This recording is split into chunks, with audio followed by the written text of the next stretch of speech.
Hey guys, the show's been out for a little while now, and it seems like we're building a bit of an audience, so I just wanted to take this time to thank you for listening to the show.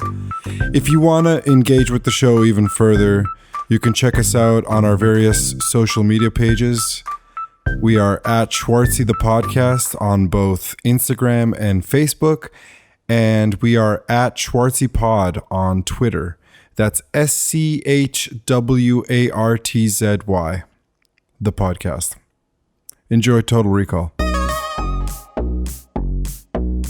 it! Do it!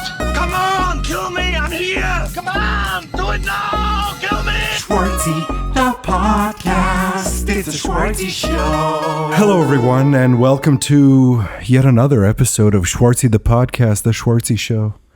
I'm your host, Malenko. And I'm your host, Alex. Nice to meet you. Dude, in many ways, everything we've done so far, I feel like, has been leading up to this point. And I don't think that there would be a Schwartzy podcast without this movie. Probably. Total Recall, like, scratches every single itch you could possibly have. It's sci-fi, it's action, it's adventure, it's romance, it's body horror, it's violent, it's comedy, it's weird, it's sexy, it's imaginative. Yeah, I mean, I Such a good movie. I like this fully watching it this time fully solidifies my love and fully solidifies it as my number one Schwartzy movie. And I know yours is Terminator 2 and always will be. No, this is my number one Schwartzy movie. This is your number one Schwartzy movie? This is my number one Schwartzy movie but Terminator's my number one movie. Well, that's what I mean. Like, I would say that this is, like, for a long time, this is my favorite movie. This movie is so special to both of us on so many levels. I think we've literally quoted lines from this particular movie multiple times a day for our entire lives without any exaggeration. Yeah, for sure. And the person who has most facilitated our love of this movie is Tata. Oh, Tata's amazing. And that's why this episode is introducing a new segment. Oh, Tata's Corner. Hello, my name is Vladan, and you are listening to Schwartzy the Podcast. Welcome to the Tata's Corner. No, to Tata's Corner. Tata's Corner. Which is such a stupid name for Tata's Corner. Our associate producer Lee made that up. His name is Lee, goddammit. Amazing. And in discussing how we would include Tata in this episode, I think both of us agreed that having him on the show would be kind of a disaster, right? Probably. Like, even when I was recording him so what I did was I watched the movie with Tata. And which, like, I know, devastates me that I couldn't have been there. I know, but we can't watch the movie together. I mean, maybe eventually. After the podcast, we could just do it. I would totally watch this movie again. Oh, man, I watched it with Tata and had no problem watching it again immediately after. Yeah. And yeah, so basically I sat with Tata, we watched it, and I said to him, this was my instructions. I was like, hey, so anytime you think of saying anything, anytime you want to quote something, anytime you want to say anything, just say it. And we're just going to pepper it in the episode throughout. Yeah. But mostly, dude, I'm so excited to talk to you about this movie. Like, Me too. I don't get this excited about most things. Yeah, dude. I like even just the like minor details that I was like, oh, now that I'm ultra paying attention, I can't wait to talk to you about even more things and even more quotable things. Oh my God, dude. Total Recall is based on Philip K. Dick's short story, We Can Remember It For You Wholesale. Which is such a good short story title. It's true. It's like, do androids dream of electric sheep? Or no one would ever title a movie that. No, totally. But they should. They should. Yeah, they fully should. Well, like, I mean, this is another reference to Charlton Heston, which we've made a surprising amount of times in this podcast. But what's his name? Soylent Green. Soylent Green is made out of people. The short story that's based on, novella short story, is called Make Room, because it's about overpopulation, which is like some of those short story titles are fucking awesome. I love that. Dude, the TriStar Pictures logo again. We get it a second time in a row, dude. Oh, with dude. the Carlico or whatever. What is it? Carlco? Carlco. Do you know what's funny about this DVD? I don't know if it was for yours as well, but the Lionsgate logo opened for mine. Oh, I didn't get Lionsgate. I got Studio Chanel. I got Studio Chanel. Lionsgate. I had Studio Chanel, but no Lionsgate. I love seeing Lionsgate. It makes it look so cheap. Dude, I bought this Blu-ray for some specific reason, the mind-bending edition. I think is because they didn't smooth them in a particular way. I think this was like... Oh, there was no digital... what is it? The digital grain or whatever? No. It's called... What is it called? Something D something. It's like D-grainer where they look puppet smooth. They look like claymation.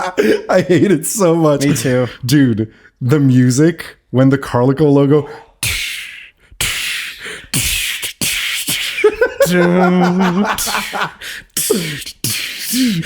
Oh my god, so awesome. Okay, so the music awesome. was made by Jerry Goldsmith, who is amazing. And did you know, how did you guess right off the bat? How did you guess? Jerry Goldsmith, this was his favorite movie score he did, and totally deserved. Of course. Movie score for this movie is unreal. And I got really excited when I saw a Paul Verhoeven film. He's such a good director. Such a good director. And he's just like a maniac. Like, it just tonally, it feels completely different. I have a How Did You Guess? How did you guess? For Paul Verhoeven. Please. He fucking, with Schwartzy, did like 20 or 30 takes to get the correct acting that he wanted from Schwartzy. And he would ask him, and Schwartzy would be like, let's just keep going. Let's keep going until you get it. It's like, that's how dedicated he is. And this, I would say, top-notch performance all around. Across the board. No, like there's no way you can say ever that he wasn't a good actor. From just this movie alone, you couldn't say that. Well, he was trying to get those Schwartzy eyes, right? Yeah, dude. So many Schwartzy eyes in this. Schwartzy eyes. Okay. Serious Schwartzy eyes. Schwartzy eyes. Majestic Schwartzy eyes. Schwartzy eyes. I also think that it should be pointed out that this is the first official 90s Schwartzy movie. I mean, it was made in the 80s because it took a long time to make. And at the time, another How Did You Guess? How did you guess? At the time was the most expensive movie ever made. I think it was like $60 million. That's nothing. Oh, I know. Dude, fucking Batman v Superman was... No, Justice League was $800 million. But it's been like 30 years, like adjust for inflation, you know what I mean? Like that's like... Dude, that's... By the way, that's such a hardcore meme in some like Facebook movie circles. Oh, is it really? Adjust for inflation. Because so what's it called? Avengers just beat Titanic in like 9 days. Oh, yeah. And everybody was like, adjust for inflation. And then there'd be like saggy James Cameron, just sad. Oh, geez. We open up on a super red looking Mars with two little figures hiking on the rocky mountainous terrain. And a mystery brunette, dream woman, grabs Schwartzy's hand. And we see Schwartzy's face at 3 minutes and 41 seconds in. By the way, Schwartzy has never looked completely different than he does in this one scene. He does look like him, but because I don't see the physicality of him, he just looks like kind of a svelte dude. Puppet face? It's weird, right? It's not just me, right? Oh, totally has puppet face in this. He looks different. He doesn't look like himself. He steps on an unstable bit of rocky ground and starts falling down the side of a Mars mountain. And he's falling and falling and falling, and the woman goes, "No!" I love it. And then his face mask smashes against the rock. And then puppet Schwartzy. Tata's Corner.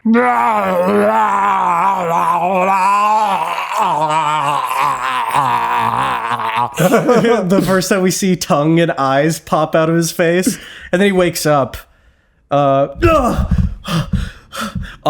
Super lean. Looks so good in this movie. So good. He looks amazing in this movie. The beefcake shot at the beginning. It sounds like you really have a little crush on Arnold Schwarzenegger. And he's totally sleeping in the nude. Did you notice that? You see some Schwartzy Gooza? Yeah, for sure. We see Sharon Stone, his wife in this, Lori, who gives such a compelling performance in this movie. She's comforting him from the nightmare, and she's giving him gentle caresses and kisses. And that's such a Paul Verhoeven move to just be like, oh, everything just has to be sensual. Let's and make sexual. it sexy. Yeah, let's make it sexy. She asks him if he was dreaming about Mars again, and he nods his head. And then she's lamenting the fact that he's obsessively dreaming about Mars. And then she cheekily asks, have you ever been asked a question like this by a partner? Yes. Where your partner's like, Was she there? Who? The one you told me about. Yes. and then that tinge of jealousy, and he's like, oh, he's like trying to play it off all cool. And she's like, she goes, who is she? And he goes, nobody, in kind of like a joking way. And she makes fun of his face and makes the same face. Yeah, nobody with the eyes. Schwartzy eyes. Oh, so good. So good. But then she has the most genuine jealous reaction that I've ever seen on any movie, where she's like, it's not funny. Like she gets that like a bit like chickeny. Yeah. I love the chicken. It's not funny, dog. Yeah, totally. Every day. It's not funny. Dog, you dream about her every night. Yeah, and it's I can't do the voice. but it's so good. Like she's so convincing.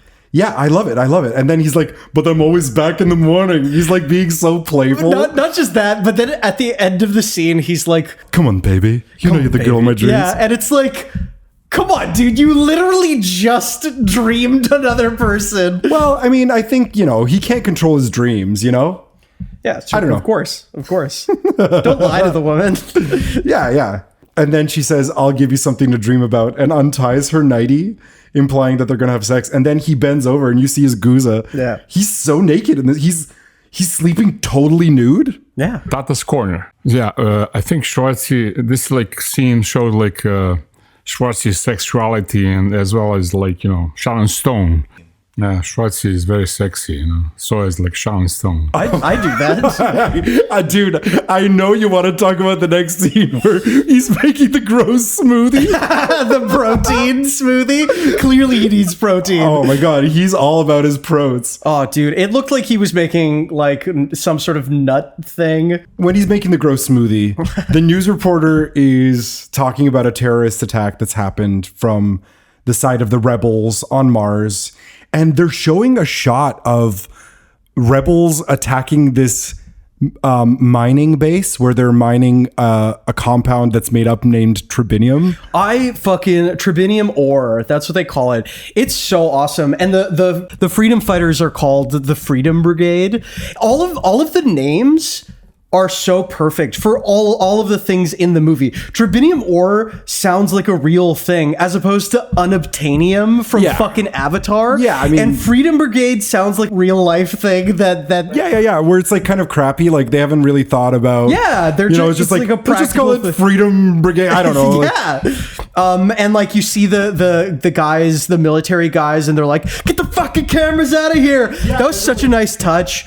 All of the freedom fighter stuff was fucking awesome. Because the rebels have disrupted the mining of tribinium, the military wants to get the export of tribinium back as soon as possible because they're using it to fight a war. Yeah, it's implied only a couple of times in the movie. Totally. They're using it as an energy source for fighting some sort of unnamed war, either on Earth or on a different planet.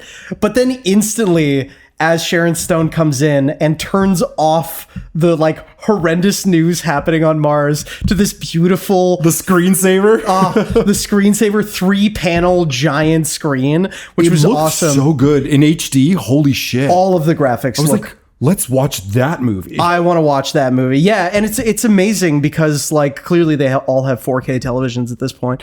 But what was awesome is how insanely happy and majestic Schwartzy looks when he's like, "Come on, let's move there. And it's like, whoa, dude, you just saw an extremist group, or at least propaganda. I was so surprised by this. He gives her the majestic Schwartzy eyes. Schwartzy eye. And he's like, let's do it, Lori. Let's move to Mars.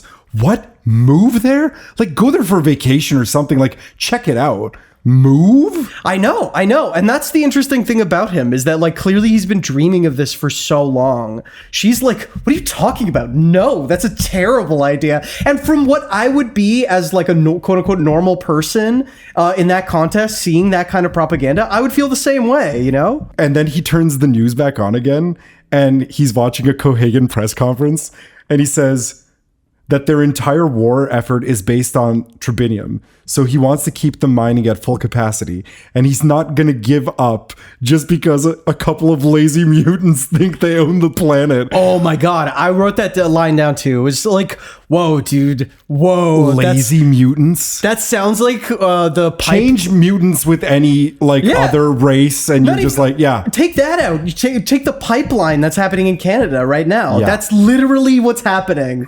Not that I'm saying Justin Trudeau's Cohagen, but I don't know. But a very small amount. Maybe a very small amount. So the news reporter asked Cohagen if the rumors are true about the alien artifacts that they found inside the pyramid mines. And he denies the rumors, saying that their tourism industry could use a boost, and he wishes they did find alien artifacts. Dude, it's like exactly how Trump's propaganda works. I agree. Like exactly how Trump's propaganda works. He just like says, that? No way. While the press conference is going on, Lori is distracting Schwartzy from watching the news and asking him if he wants to take a vacation, maybe a cruise to Saturn. I love how everyone loves Saturn in this movie. Love Saturn so much. So Schwartzy gets up kind of frustrated because he's late for work, and Lori blocks the door in kind of a cheeky, playful way. And she says that she knows it's hard living in a new town, but they'll get through this. And he goes, Lori, you don't understand. I felt like I was meant for something more than this. I want to be somebody, which was like really like tender and gentle. Yeah. It's like, it's also weirdly enough parallels again his own sort of like, I want to be more than I am, get through my life and just in Austria. I want to go to America and be like the person, you know what I mean? The American dream or whatever. She says, you are somebody. You're the man I love. Which was a nice moment. It was sweet. It was a nice moment. It was a nice moment. And then she says, have a nice day. And then the camera stays on her a little bit too long. And she does this awkward far away look that kind of plays with your expectation of, was this a real thing that happened in this movie? Was it a dream? Did she really, was she really not his wife? Is she his wife? Like, it really plays in. I want to talk more about that throughout the movie. Yeah. Because, I feel like there's three things this movie could be. And I think you know all of them. Yeah, for sure. He gets into the underground metro, which sets up a lot of stuff, either with set pieces later, but also ultimately sets up the like walking through the X-ray machine, which was so awesome, which was so cool. And it again looks so good. It's completely like animated. How did you guess about this? They had to approximate the movements of all the people walking through, and they hand animated every part of that scene. Of course they did. Isn't that incredible? Yeah, it's incredible. All of the metro stuff is really cool and dystopian. Apparently the movie was shot in Mexico. I don't know if the whole thing was shot in Mexico. I think the whole thing was shot in Mexico. But the metro in this does look like a dystopian future. All of the world looks very dystopian and very cool. And the thing is, when I was a kid, and I don't know if you felt this way too, but there was a sort of weird longing to actually exist in this type of world. I 100% agree. As Schwartzy's entering the subway, there's a TV commercial talking about the difficulties of traveling. Do you want to go skiing in Antarctica, but you're buried under snow? Do you want to go on a vacation under the sea, but you can't float the bill? Have you ever wanted to climb the mountains of Mars, but now you're over the hill? Then come to Recall Incorporated, where you can buy the memory of your ideal vacation, cheaper, safer, and better than the real thing. So don't let life pass you by. Call Recall for the memory of a lifetime. For the memory of a lifetime. Recall. recall. So good. So good. Not just that, but you know what that commercial sounds like? It sounds like they actually hired a person to do a real commercial for a fake movie. Like it really sells it in a perfectly banal, ordinary person way. And then it cuts to the next scene where we see that Schwartzy is a banal and ordinary person. He's a worker. This is a how did you guess? How did you guess? Paul Verhoeven and Schwartzy came up with him being a laborer, a blue collar person. I think it was an excellent choice. It gives context for the muscles. What I noticed is that he's very 80s working class. Like he's edging towards middle class, but he's still like in the realm of like, oh, his apartment probably when they moved in smelled like cigarettes from an old lady who lived there. You know what I mean? Like he's not quite in like a place where it's like public housing, but it's like in like not the greatest neighborhood apartment. And for some reason, by 2084, they still haven't automized this labor yet. Oh, totally. Yeah, for sure. I mean, they fought for unions. They kept their jobs. Robots didn't take it over. Dude, we meet Harry in this scene. How amazing is this? Can we act this scene? Yeah. What do you want to do? Who do you want to do? I want to do Schwartzy. Okay, Can I do go. Harry? You ever heard of recall? What? You know where they sell those fake memories. Oh, recall. You thinking of going there? I don't know, maybe. I don't know, maybe. Well, don't. Why not? A friend of mine tried one of their special offers, nearly got himself lobotomized. No shit. Don't fuck with your brain, pal. It ain't worth it. Or did you just remember that? I just remembered. Oh, amazing, dude. The guy who plays Harry is incredible. Amazing. The fact that he misremembers how the fucking song is instead of being like recall, he like him going recall is so on point. It is because Amazing. like I feel like that's something that like Tata would do. Tata's corner. And the guy saying recall. I know about that. I love the fact that he asks his friend, and you could tell that they're best friends. You don't need any other context. It's just like, oh yeah, this is like his life. Well, I think they're work friends. You think they're work friends? I think they're best work friends. Do you know why I would say they are friends more than that? Because later on, he's like, oh, let's go get a drink. But not just that. You wouldn't necessarily ask a work friend for that kind of advice. That's true. That's like very brain true. advice? After they're done this exchange, Harry looks at Schwartzy suspiciously. So kind of reaffirming that weird suspicious look that Laurie gives at the beginning. But it's all contextualized, which is really nice because it's like, is Laurie just worried about him? Is Harry either worried about him or weirded out by him? Kind of like, is he one of those guys? Like in this world, like does it seem like recall is like a fancy boy thing to do? Oh, so you know he's what I mean? discouraging him on a class level? Yeah, kind of like, oh, like what do you want to do that for? Like, what are you, not one of us or whatever? It's That's like, interesting. What are you taking a vacation like this? You can't be a normal guy, you know? Yeah. Harry kind of gushes out his lips in a weird way in this part. Amazing. And it looks like the jackhammer is slipping out of his hand. Well, he's not Schwartzy. Literally the next scene is Schwartzy going to recall. That was amazing. I love that. Because like, why the fuck would he listen to him? He's clearly been thinking about this for a while. He makes an appointment for Douglas Quaid and he walks into the receptionist changing the color of her nails with a pen. I fucking love it. I hope this technology exists one day. It's so cool. It's the most useless thing in the world, but at the same time, it's so sweet. It's so awesome. With this really pretty lady. Everybody's so sexy in the movie too. And she looks at him so thirstily. Thirsty for more. Oh, A couple of times she glances him up and down, they show it, and she gives that kind of like cheeky smile of like, ooh, what is this guy? Of course. And why wouldn't they? Dude, I have another, it's the one moment for you. Amazing. Okay, whenever we introduce ourselves on this podcast, I always put nice to meet you. Nice to meet you. And this is the clip from where Schwartzy meets Bob McLean. Mr. McLean. Mr. McLean. Mr. McLean? Mr. McLean? McClane? Bob McClane is amazing. He's like kind of sleazy looking, but he also seems like really good at his job. And he's got that really thin, leathery, alcoholic skin.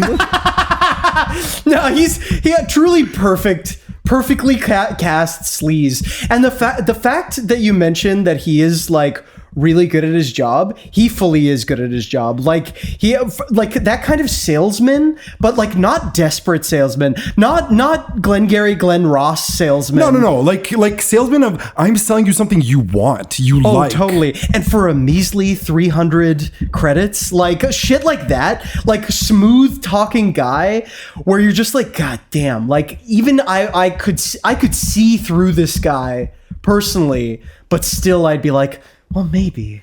Well, the first glimpse we get of this guy's salesman credits is when he says, "You're interested in a memory of Mars, right?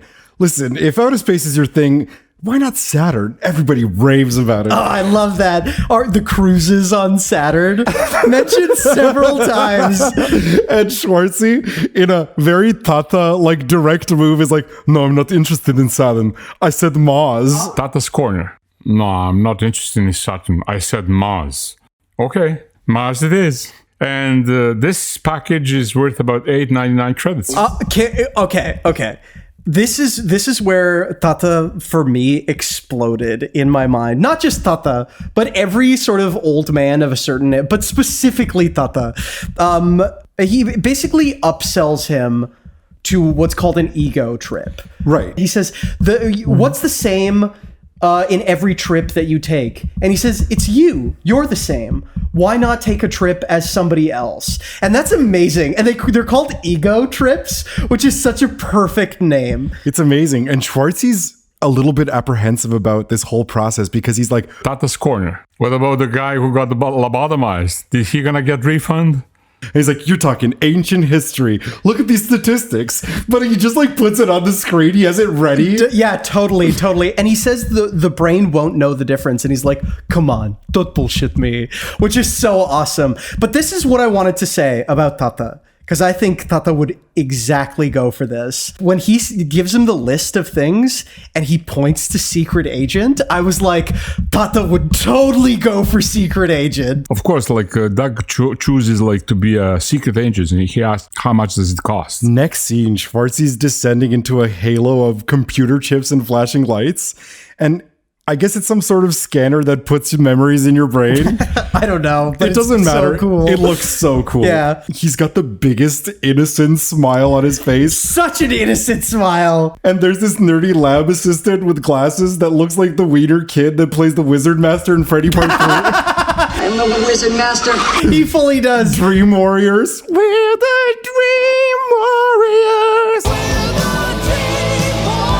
Also on the screen, they show this like the alien artifact stuff. I want to talk about this. The redheaded doctor comes in. Her name is Dr. Lull, and she's so cool. Perfect fucking performance. She asked Schwartzy if he wants to have alien stuff integrated into his program. And Schwartzy's like, two-headed monsters? And she's like, don't you keep up with the news? We're doing alien artifacts now. Which is so cool because like it shows that it's totally capitalism. It's like evolving with the times and like including stuff to make the trip more real. Totally. And not just that, but like almost like updates on your iPhone. It's like, oh, we fixed these bugs and stuff like that. And in the strongest evidence to date that this whole movie is a dream, Ernie says, blue skies on Mars? That's a new one. And he like laughs it off. That was great. Yeah. And like a really nice foreshadow for what happens later. I love Dr. Lull's line of slipping away for some hanky-panky. Dr. Lull asks how long Schwartzy's been married. And he says 8 years. And she says cheekily, so you're slipping away for some hanky-panky? And he's like, not really. I was always fascinated with Mars. And then she asks him some questions to fine-tune the ego trip. Your sexual orientation, hetero. And she gives him that like thirsty look of like, thirsty for more. Totally. Oh, of course you are. Like, totally. Yes. But also what I realized about this woman is that like she is the most like professional person at work, and then is like probably complains about that wiener so much. About Ernie? She fucking hates Ernie. She fucking hates him so much. But Ernie pulls up the TV screen when he says that he's hetero, and they show him a bunch of like women types, and she goes, blonde, brunette, redhead, slim, athletic, voluptuous. And he goes, athletic. Because he's passing out, she gave him a sedative. Yeah. And then demure, aggressive, sleazy. Be honest. I love that line. That was great. And he goes, sleazy, demure. Sleazy and demure? Yeah, why not? Yeah, no, it's great. I mean, he gets to pick whatever he wants, so who cares? She selects 41A Ernie, and we see on the screen a picture of Melina. Of Melina, yeah. Which also is pretty strong evidence that this is, unless they were getting a feed of like the kind of women he likes or what he dreams about. That's the interesting thing. It's like the movie at this point, yeah, so perfectly balances like people's intentions versus like how they act later, whether or not like he's dreaming or whether or not like, because there's context too, like other people are talking, the camera cuts to other people interacting with each other, you know what I mean? Next scene, Bob McLean is courting another client, and he's showing her like basically porno. Like, yeah, like what was that? Okay. Like a dude working out. That's what's on screen. Okay, so totally, I think that if people were getting memories implanted, they would just get porno memories implanted. Like, Totally. Like they would totally be like Riker territory of like just like holodeck porno sex all the time. Somebody's cleaning that holodeck, and she's like, I'm not so sure about her porno vacation. Oh man, I don't get a souvenir. Oh, that was such a great, like literally the funniest thing about that scene is that like they're watching a porno and she's like, but I don't get a souvenir, and he's like, that's not true. Like for like another 300 credits, you can just get a this. They can take photos of her at the site and t-shirts. Amazing. T-shirts. I'm so down, dude. And Dr. Lull is panickingly calling Bob on FaceTime, and she's like, oh yeah, there is FaceTime in this. She's like, Bob, you better get down here. Listen, I'm with a very important client.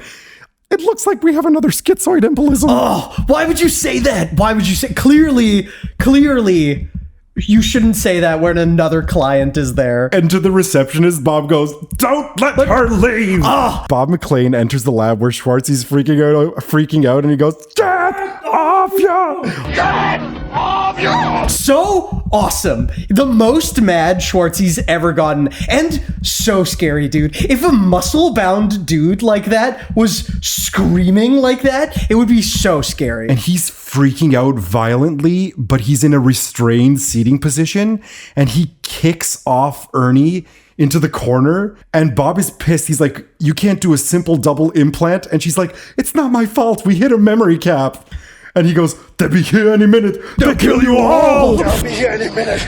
They kill you all. He's like freaking out, and he's like, what the hell's he talking about? I don't know. And then he's like, Mr. Crane, will you try and calm down? And then he rips off the thing and grabs his neck, and he's like, my name is not Quaid. You untie me now. His leg. Untie me. And then she fills him with so much of that sedative. He's like passing out, but then also still not passing out, and like looks at McLean so evilly, still wanting to crush his neck. It's so awesome. And then Dr. Lull says, listen, he has been going on and on about Mars. He has really been there. And he goes, Use your head, you dumb bitch. He's just acting out the secret agent portion of his ego trip. and she goes, I'm afraid that's not possible. Why not? Because we haven't implanted it yet. Because we haven't implanted it yet. Oh, such a good line. Such a fucking good line. And delivered so amazingly. And she diffuses his, like, misogynistic bitch comment in such a way of like, hey, I'm the fucking doctor here. You're just a salesman, okay? Yeah, totally. Fuck you. And she goes, that's what I've been trying to tell you. Someone has erased his memory. And Ernie goes, someone? We're talking about the fucking agency here. Shut up! And she slaps Ernie in the face. I love it. I love it so much. And that's the first mentioning of the agency. which is sweet. Right away, I think we're in dreamland territory because like this is all part of the dream, right? But at the same time, like we see their perspective. It's not like that's true. But maybe just Schwartzy gets to play it out in his head like a movie. Maybe he does. And this is the funny thing is that fucking McClane handles it in the most sleazebag way. But not just that. Right before he handles it in a sleazebag way, what's her name? The receptionist goes, "Bob, the client's gone." And he's like, "All right, we erase every record of him being here. I'll refund his money. You dump him in a cab. Block his memory of coming to recall. If anyone ever comes, we've never even heard of Douglas Quaid." So good. So good. I know you want to talk about Johnny Cab, dude. Oh, dude. Next scene, Johnny Cab, he's whistling. How did you guess? How did you guess? Johnny Cab is whistling the Norwegian national anthem in this scene. Outrageous. Okay, so the voice actor who did Johnny Cab, another how did you guess? How did you guess? Is actor Robert Picardo, also known as the holodeck doctor from Voyager. Amazing. Star Trek Voyager. Amazing. He's amazing, and he does a great job in this. He's so good at being, I think he's very naturally kind of snarky and sarcastic, but also with a heart of gold. Yeah, like a goofy guy that you don't take too seriously when he does make a snarky comment. Yeah, and it's kind of obnoxious because Schwartzy's asking him how he got in the cab. And he's like, "I'm sorry, could you please rephrase the question? How did I get in this taxi?" "The door opened, you got in." And then it like turns back and rolls his eyes, which is so great. I love that. And changes the topic and says, "Hell of a day, isn't it?" Because he's an AI and just like can't handle it. Can't handle the awkward conversation. Schwartzy gets dropped off by Johnny Cab and he gets intercepted immediately by Harry, his friend from work. Harry. Who's like, "Hey, how'd you enjoy Recall, asshole?" Such an outrageous reaction where it's like, whoa, like you're so aggressive. Like, he goes, "Hey, you went to Recall," and he's like, "I did." So sweetly and gently. And then he's like, "I told you not to, but you did anyway." "What are you, my father?" Yeah. So good. So good. And then he's like, "Come on, I'll buy you a drink." And he's like, "Listen, I'm very busy. I got to go home." And he gets met with 3 like giant dudes and Harry pulls out a gun, which is incredible. And he's like, "Come on, let's get that drink." And they're carrying Schwartz. He's like, "What's going on? What the fuck did I do wrong? Tell me." "You blamed Quaid. You blamed about Mars." "Are you crazy? I didn't even know anything about Mars." Oh, man. And then in a really hoarse voice, he's like, "You're making a big mistake. You got me mixed up with someone else." Pal, you got yourself mixed up. Oh! And he kicks him. He double kicks them. The double kick. He kills them all so brutally. So brutally. Did you know that all of the bone snapping sounds in this was celery breaking? Amazing. How did you guess? As usual. What's great about this scene too is how the like fight amongst 1 against 4 guys goes. First of all, they're huge dudes, but they're also like really normal like kind of overweight guys who are just like clearly like workers like Harry. You know what I mean? Yeah. You just got a bunch of buddies from work to help him. Totally. Listen, fellas, I'll pay you like $50 to help me beat up this guy. But the crazy thing is too, is that like in a movie now, it would all be sort of handheld and but it's so much more like nice to like have like a brutal scene happen where it's like, man, people feel like they're actually hitting each other as opposed to like, you know, a bunch of like quick cuts happening. I don't know. It was really cool. The fight choreography in this part is like unmatched. I think it looks so brutal and real when he pulls Harry's arm up and puts his foot on his neck and breaks his neck that way. Yeah, it's so weirdly like pragmatic and you wouldn't think of doing it that way, but like it makes sense to just do whatever in the heat of the moment. And he does a lot of like arm twisting, the classic 80s 90s arm twisting. I love the arm twists. And then it ends with just like a wide of him shooting the last guy and then like looking at his hands and dropping the gun and running away. It's so awesome to like see a vulnerable moment with him where he's just like, what did I do? You know? Yeah, totally. He's really shook by this situation.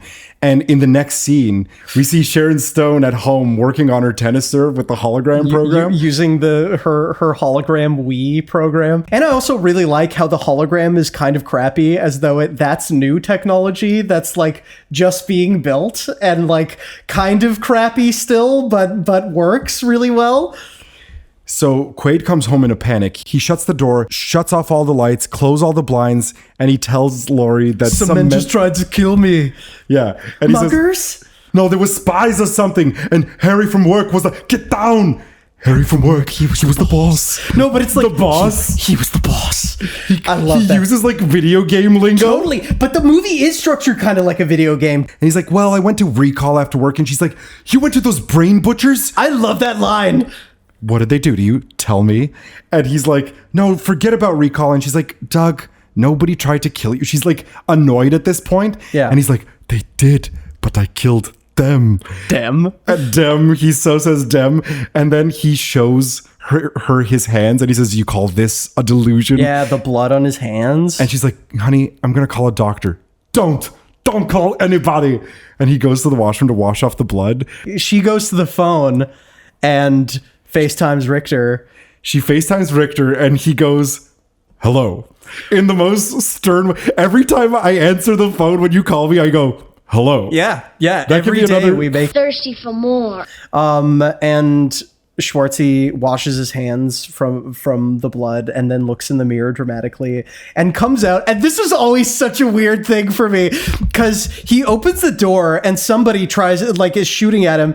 And what it looks like is Schwartzy reacting to the gunshots, but he also looks like he's getting shot. Which was always so weird when we were growing up watching the movie. I was like, why is he doing that? But it makes sense. I love this scene because when he hears the shots, his first instinct is to go, Laurie, get out. Get out. It's really sweet because he wants to save her. Yeah, totally. And the funny thing is he does it. This movie's doing what other Schwartzy movies do also, which is like make him like pure Boy Scout. Like he's fully like, oh, like I'm not thinking of myself. I'm thinking about my wife. You know what I mean? My wife. And he grabs the shadow figure who's shooting in the dark and turns on the light and he sees Laurie and he's like, oh my God, Laurie. And she wastes no time. She goes to the kitchen sink, grabs a butcher's knife and starts slicing at him. Yeah. Viciously. Slices. Not just that, but like clearly this person probably couldn't take a person like Schwartzy, but like she's got skills. She's got mad moves. Amazing. Like it's really cool. Like she trained so hard for this role in a How Did You Guess? How did you guess? Because she was training so hard and she was so muscly, she did a Playboy cover to promote the movie. Nice. She she looks amazing. One looks amazing. Yeah. But like just in general, like looks feasibly capable of like being fast to like disorient him and like slow him down, and like the kicks and shit and the knife, fucking so cool. So he subdues her, grabs the gun, points it at her head, and he says, talk. Talk. I said talk. I'm not your wife. The hell you're not. I swear to God, I never saw you before 6 weeks ago. Our marriage is just a memory implant. You think I'm stupid? Remember our wedding? Was implanted by the agency. Falling in love. Implanted. Our friends, my job, 8 years together. Suppose all of this was implanted too? The job's real. The agency set it up. I was written in as your wife to watch you and make sure the erasure took. I'm sorry, Quaid. Your whole life is just a dream. Well, if I'm not me, then who the hell am I? Beats me. I just work here. Okay, so this is the only part that I'm kind of like, they kind of relax in this moment. They're like, even though like you'd be pumping full of adrenaline, you just tried to kill each other viciously. There's another thing that I want to mention too. But like, okay, the dream logic that could answer this question. Yeah. But also, if the dream is in there, why make your wife a villain?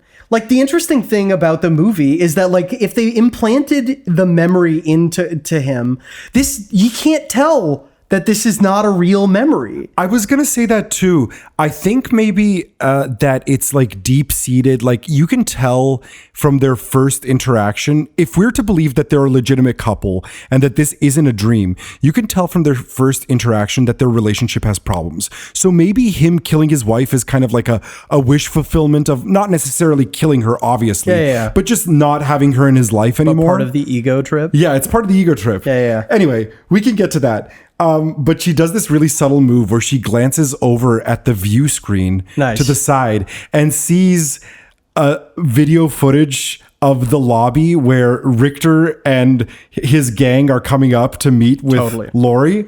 And she says, hey, this was my favorite assignment. Oh, yeah. And he's, giving him all the flattery. No, she's like, you were the best assignment I ever had. I'm honored. I love that line. And then she's like, you sure you don't want to go once again for old time's sake? If you don't trust me, you can tie me up. Didn't know you were so kinky. Yeah, I love that. And then he looks over at the view screen and notices that they're coming upstairs, and he's like, clever girl. And she's like, you wouldn't shoot me, Doug, would you? After all we've been through? Some of it was fun. And then he left hand punches her awkwardly, like off to the side, so brutally. Like he could have killed her. Yeah. Also, by the way, let me just point out, Richter comes in with his goons, and one of those thugs is fully Schwartzy's stunt double. Oh, one of those thugs is Schwartzy's stunt. You better believe I'm going to talk about that. Richter walks in with his henchman, and one of Richter's henchmen checks Laurie, who is actually Richter's wife. And Richter pushes the henchman over, and he says, don't touch her. Oh, man. Oh, he knees the guy over. Oh, and then so Deadface kisses her. Oh, why does no man know how to kiss in Schwartzy movies? Meanwhile, Richter's sidekick is checking a tracking device to find Schwartzy. And I know you want to talk about how this dude looks like Waylon Smithers. Oh, dude. And for our entire lives, we call this guy Smithers. You probably should ignore that. Yeah. So Smithers and Richter are now... Smithers and Richter, the best friends. Oh, I love that they were such friends in this. It's so weird. Like, they seem like they have, like, such a bizarre relationship because he seems like the only one who's not afraid of Richter. Laurie tells Richter that Schwartzy remembers nothing so far. And Smithers says, I've got him. And majestically holds the iPhone app away from his face. I love that. And Schwartzy's heading into the subway. And before Richter leaves, he plants that really gross kiss on Sharon Stone's face. Do you think this kiss was purposely this gross to show that they're both evil? Maybe. But also, like, there was so much, like, unnecessary tongue that I was like, this guy's like, I'm never going to kiss somebody like Sharon Stone. I mean, Michael Ironside is 3 years younger than Schwartzy. Oh, dude. Oh, my God. In this movie, he's 38 years old. Oh, man, that's a bummer. 38 years old, That's dude. such a bummer. He doesn't look great for his age. No, like, he's like, no. not even, like, it's not even the baldness.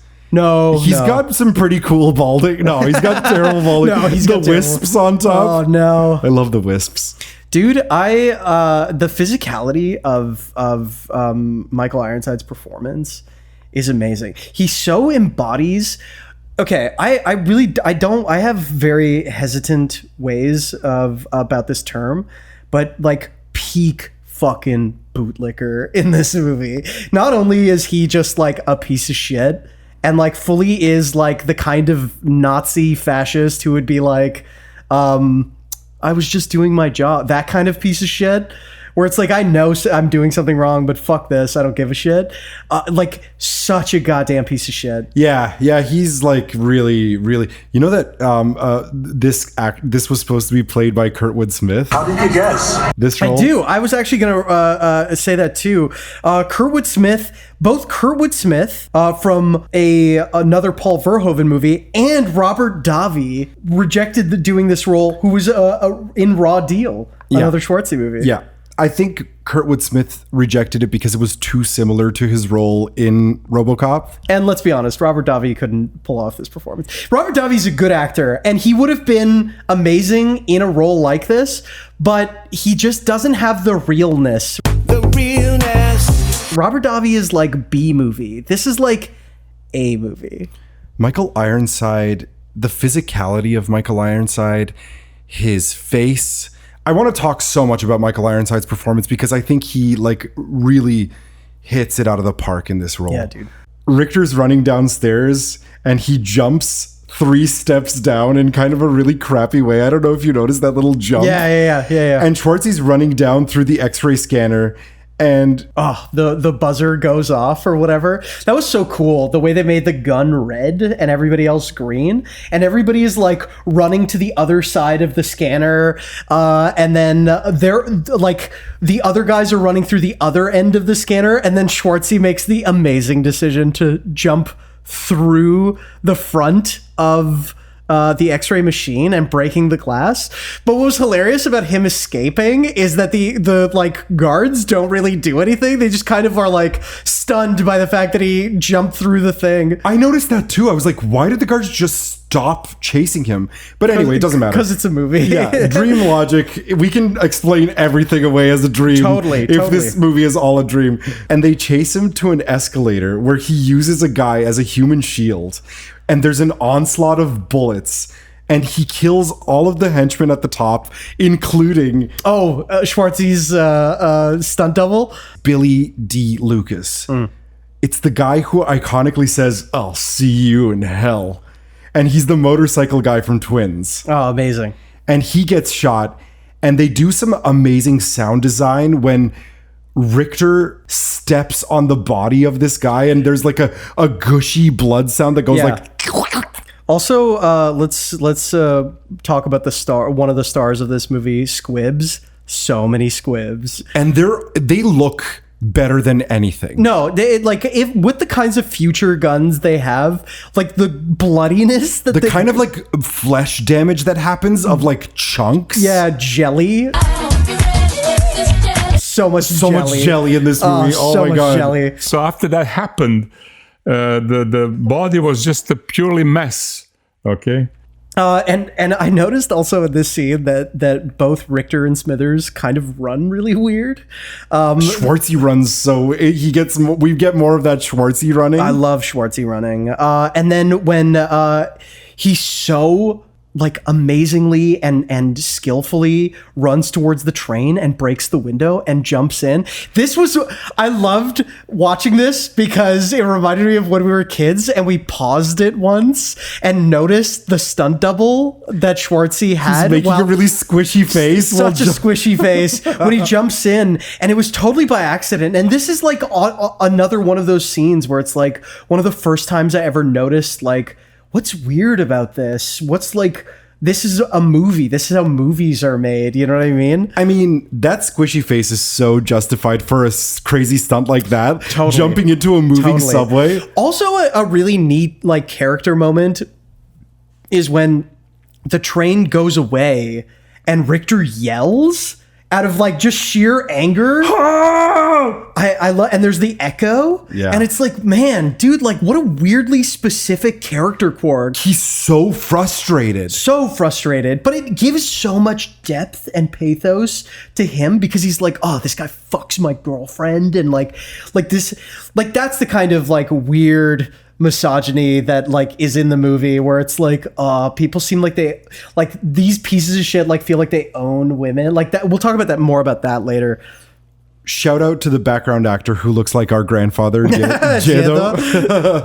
Schwartzy is full of adrenaline, and a TV commercial comes up that suggests traveling to Mars the old-fashioned way with space travel in kind of like a don't settle for fake implants, try the real thing, which is cool that they're using each other's advertising against each other. Totally. Schwartzy kind of smiles in this scene. He's enjoying this whole situation. He is, which also adds to the sort of idea that it's an excitement thing. Richter says he wants this fucker dead, and Smithers says, I don't blame you. I wouldn't want someone like that porking my wife either. And then he says, you saying she liked it? And he's like, no, I'm sure she hated every minute of it, with the most smug smile in the world. And it was such a curvy mouth. Such a curvy mouth. It was almost as if he was British trying to do an American accent. I'm sure she hated every minute of it. Oh, maybe he was, dude. Maybe that guy's British. Who cares? We're not going to look him up. We're just going to keep calling him Smithers. You probably should ignore that. Dude, Velos Cohagen calls on Skype with Richter, and he's like, he's pissed that Richter's trying to kill Schwartzy, and he's like, hey, I want Schwartzy delivered alive. And Richter's like, he's too dangerous. He knows too much.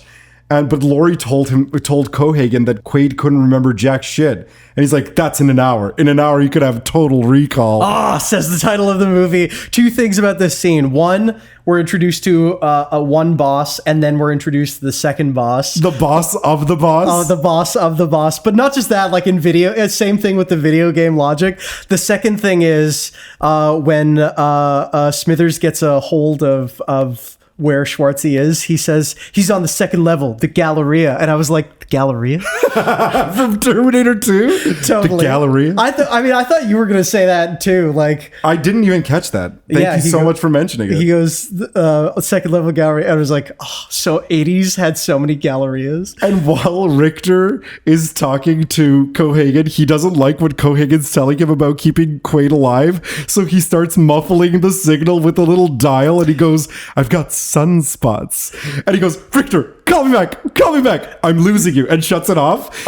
We say, call me back so many times. So many times. I say it to you probably almost every single time. Almost every single day. Yeah. Schwartzy heads into the Hotel Ritz. Putting on the Ritz. And immediately gets a Skype call from a guy who looks like the guy from the TV show Hitchhiker. Do you remember that show? Yeah, he does. The mullet guy? Yeah, he does. The Hitchhiker guy tells Schwartzy that he has a bug in his skull, and that's how they've been tracking him. Tata's corner. Try to wrap some cloth around his head to muffle the signal to avoid being tracked. And he tells him to jam the signal with a wet towel around his head. And he's like, how did you find me? I'd advise you to hurry.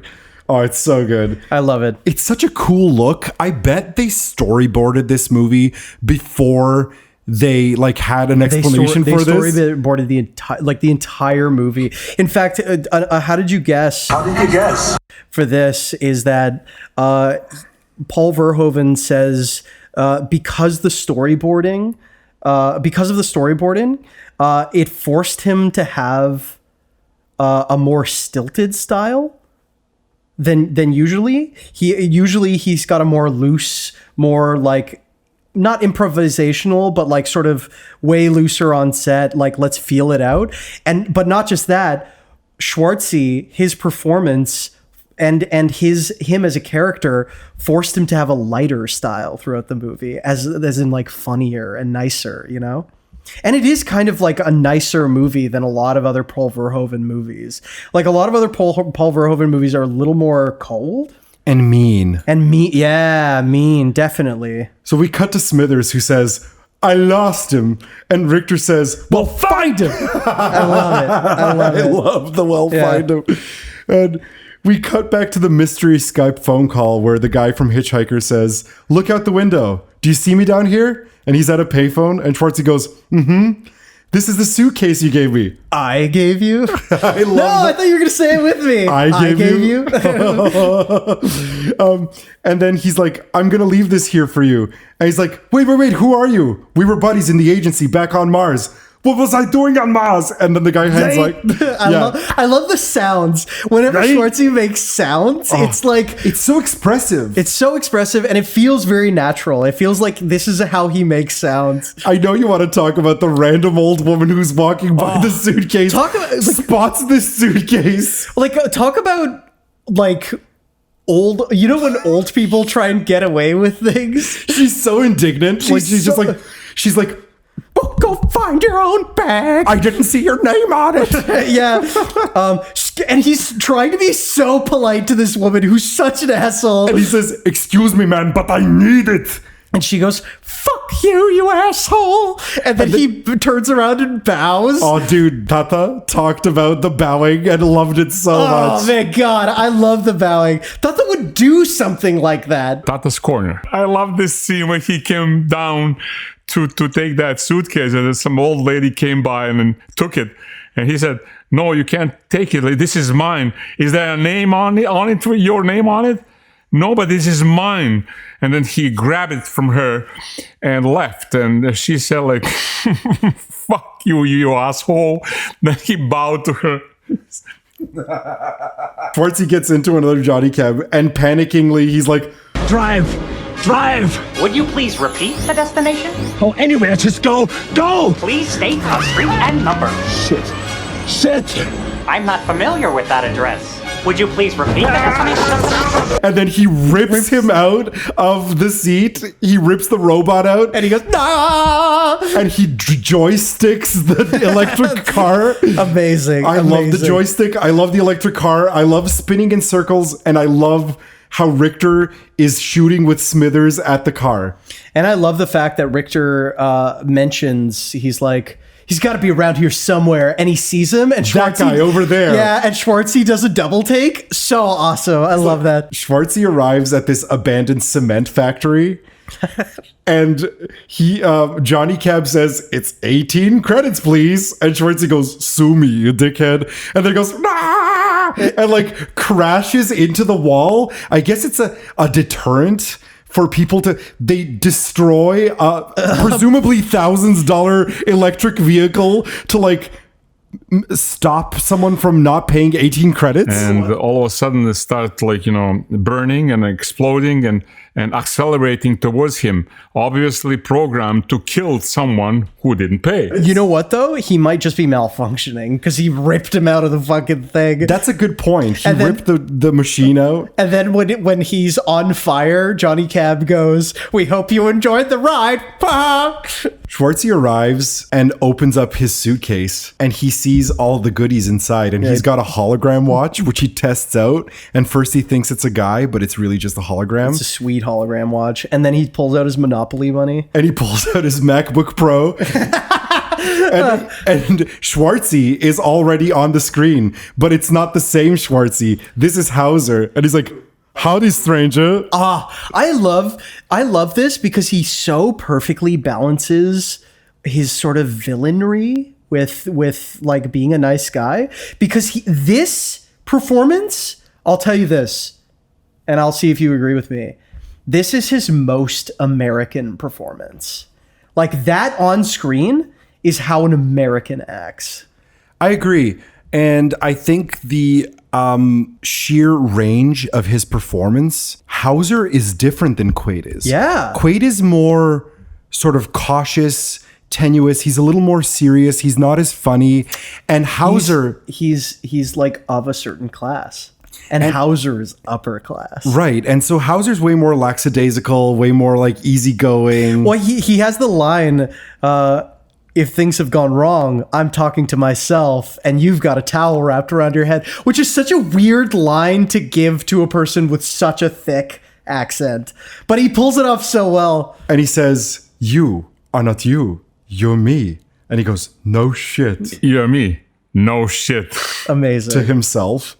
Meanwhile, Richter has found out that there was an explosion at the old cement factory, so they head over there.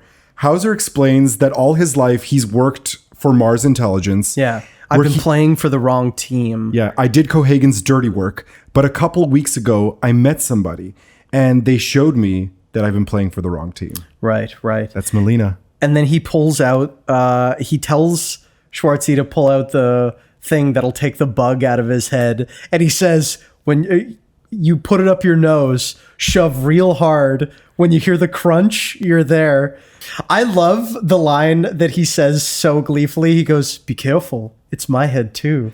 I love that. That's so perfect. You know what's the most incredible scene? Is that fucking puppet of Schwartzy who's ripping out a jelly nose fucking like a Rudolph the reindeer bubble from his nose. Something that would never be able to, like, he could not pull that thing out of his skull. Well, I mean, where's his nose cartilage? Yeah, where's any of it? But it doesn't matter because it looks incredible. And the struggling Schwartzy face of it looks real. It looks totally real. It looks real. It looks amazing. All the puppets look real. They don't, like, real. You would never say puppet. He's a puppet. in this movie. It was fully, when I was a kid, like it looked real. I mean, it had that uncanny kind of weird jelly vibe where you're like, I've never seen a nose do that, but this looks so real. Hauser on the MacBook tells Schwartzy to get his ass to Mars. And he sees the bad guys arriving. So he destroys the laptop and takes all of the cool shit, the cool shit in it. And then jams the tracking device into a piece of chocolate that he was eating and throws it for rats to eat, like drag around. Smithers keeps telling Richter and the gang, there. We used to do that so much as kids and as adults. Oh, I love it so much. And the computer keeps going, get your ass to Mars. Get your ass to Mars. Repeating, get your ass to Mars. Get your ass to Mars. And Richter realizes that they've been chasing rats and he goes, give me that, and points a light at the rat. And then he shoots the jelly rat that explodes all over the MacBook. So much jelly. And then the redness of the screen blends into the redness of the Mars terrain in the next scene with this incredible spaceship arriving. Yeah. And we get a shot of Mars Customs with the square haircut guy. Not just that, like before we get to that, I just want to point out again, like the matte paintings, the what's it called, models that they used. All of those things are like practical effects that hold up to a standard that no movie has reached, like even now, I would say. I would agree. Yeah. I would agree. Like I would say this and something like Jurassic Park, like fully hold up to now standards. We see a full-figured older lady arriving in a yellow dress, and she's handing her passport to the suspicious square haircut immigration officer. He's a box. Like, yeah. And he's such a dick. This guy is such a fucking... in this like small exchange, he just looks like such a piece of shit. Also, what's weird is Richter comes off seemingly from the same spaceship. He gets off the same spaceship, and we get our first glimpse of the military captain played by the amazing Mark Alimo. Amazing. Who is one of the best supervillains of all time, Gul Dukat from Deep Space Nine. Also, we get the Quato Lives, which is so sweet, spray painted on the wall. The Martians love Kawato. They think he's fucking George Washington. Kill the bastard. No one knows who he is. Amazing. Yeah, so Smith... Such like economic storytelling where it's like just through like 3 lines, we get everything. Yeah, we just have Richter, Smithers, and Gul Dukat talking about like this small thing and getting some exposition along the way, right? We pan back to Square Haircut asking Yellow Dress about how long she plans on staying in Mars. And she says, 2 weeks. And this was another indication for me of the whole ego trip element of this movie. Because in the beginning, when Schwartzy's getting the rundown of how long his memory implant lasts, the guy, Bob McLean, tells him that it's 2 weeks. 2 weeks. Nice. I didn't even fucking catch that. Amazing. But also, why is there like this is Schwartzy. The old lady is Schwartzy. Like, why is it so poorly programmed that she can only say 2 weeks? Because in the next scene, the guy asks her if she's brought any fruits or vegetables to the planet, and she just starts freaking out, saying, 2 weeks. And then pulling at her face, and it was hilarious. She goes, like freaking out so much. And then Richter's like, Quaid. Yeah. That's Quaid. The woman. Get him. Her. I love that. And Gul Dukat gets all the military to surround, and everyone's kind of like, what's wrong with this lady? A like red bar that's way longer than Schwartzy's head like comes out with the ear from the side of the head, which who cares? It looks so cool. It looks so cool. And then the head comes off in like a pieced off way, which looks incredible. But the matte painting of like the Schwartzy underneath looks like a weird William Shatner. It fully looks like William Shatner. Auxiliary control, my Vulcan friend. And then Schwartzy's holding the head of the woman and throws it at the guards. Yeah. He says, catch. And the head of the woman says, "Get ready for a surprise," and then it explodes. But like, why could she say that? Yeah, but she couldn't say anything with 2 weeks. But maybe it was to create a diversion. Maybe the point was to create a diversion. Bart, stop creating a diversion and get out of here. Maybe it was. Maybe he knew that Richter was on that fucking shit. Yeah, so he might have staged it. We don't know. It doesn't matter, but the guards shoot through the dome and the airlock breaks and everyone starts flying out. And the squishy face, square haircut guy presses the airlock closed. And also, why is this dome so poorly designed? It's so poorly designed. It's not bulletproof glass. I was like interested in the fact that like I was like sort of more thinking it's maybe not that it's not bulletproof glass. Maybe the guns are just really high tech. It's true because they're military grade, dudes, right? That's true. By the way, I just wanted to say, Schwartzy looks fucking amazing in this outfit. In the dress? Amazing. Oh, I love the dress on Schwartzy. The dress on and Schwartzy. The boots, the high boots, so like cool. the knee tops. Yeah, they're so really, good. really cool. And then when the doors close and Schwartzy escapes, Richter says the line that we also always quote, "Open the goddamn door." I can't! Open it! They're all connected! Tata's corner. Open it, I said. And he said, they're all connected! Mark Alaimo is in this movie for such a short time, but he looms so large. Like we remember him. Then Schwartzy is on the Mars subway and he overhears that Cohagen has increased the price of air. I mean, not just that, like he does overhear it, but like it's as like an audience thing, it's so amazing because even those two people get like a surprising amount of life. Screen time? Talk about world building. Like that's how you build a world. It's not like, how am I going to spin this off? It's what are the details? The woman says to the man, all Earth cares about is tribinium for its stupid war. And that's all you need. And then Schwartzy turns to this biker dude and he's like, "What is that?" And he points to the pyramid mines. And he's like, "That's the pyramid mine. I used to work there until they found that alien shit inside." And he's like, "Well, that's just a rumor, isn't it? Huh, you think so?" And just turns away. So perfect. Next scene, Richter visits Cohagen. And Cohagen's pissed. And Richter kind of notices that the mood is sour, so he gets sad. Yeah, he like sort of adjusts his face. Please claps. Please clap. He totally please claps. Please clap. And Cohagen says, "I've got the greatest job in the solar system. As long as the tribinium keeps flowing and the rebels don't win, I can do anything I want." Yeah. But the rebels are winning, and you're fucking making it happen. I love it. I love it. Dude, Cohagen, played by Ronnie Cox. The incredible Ronnie Cox. So good. So good. What is this performance? It's like watching it this time, it seemed so normal when I was a kid, but he is like a maniac. He is like a maniac. To switch from like a very composed person to having this outrageously irrational like behavior is crazy. It's great. Because he says, "First you try to kill Quaid, and then you let him get away. He had help from our side, sir. I know that." Cohagen reveals here that he's been helping Schwartzy get away. Totally. And then when he's like, I thought, who told you to think? I don't give you enough information to think. You do what you're told. That's what you do.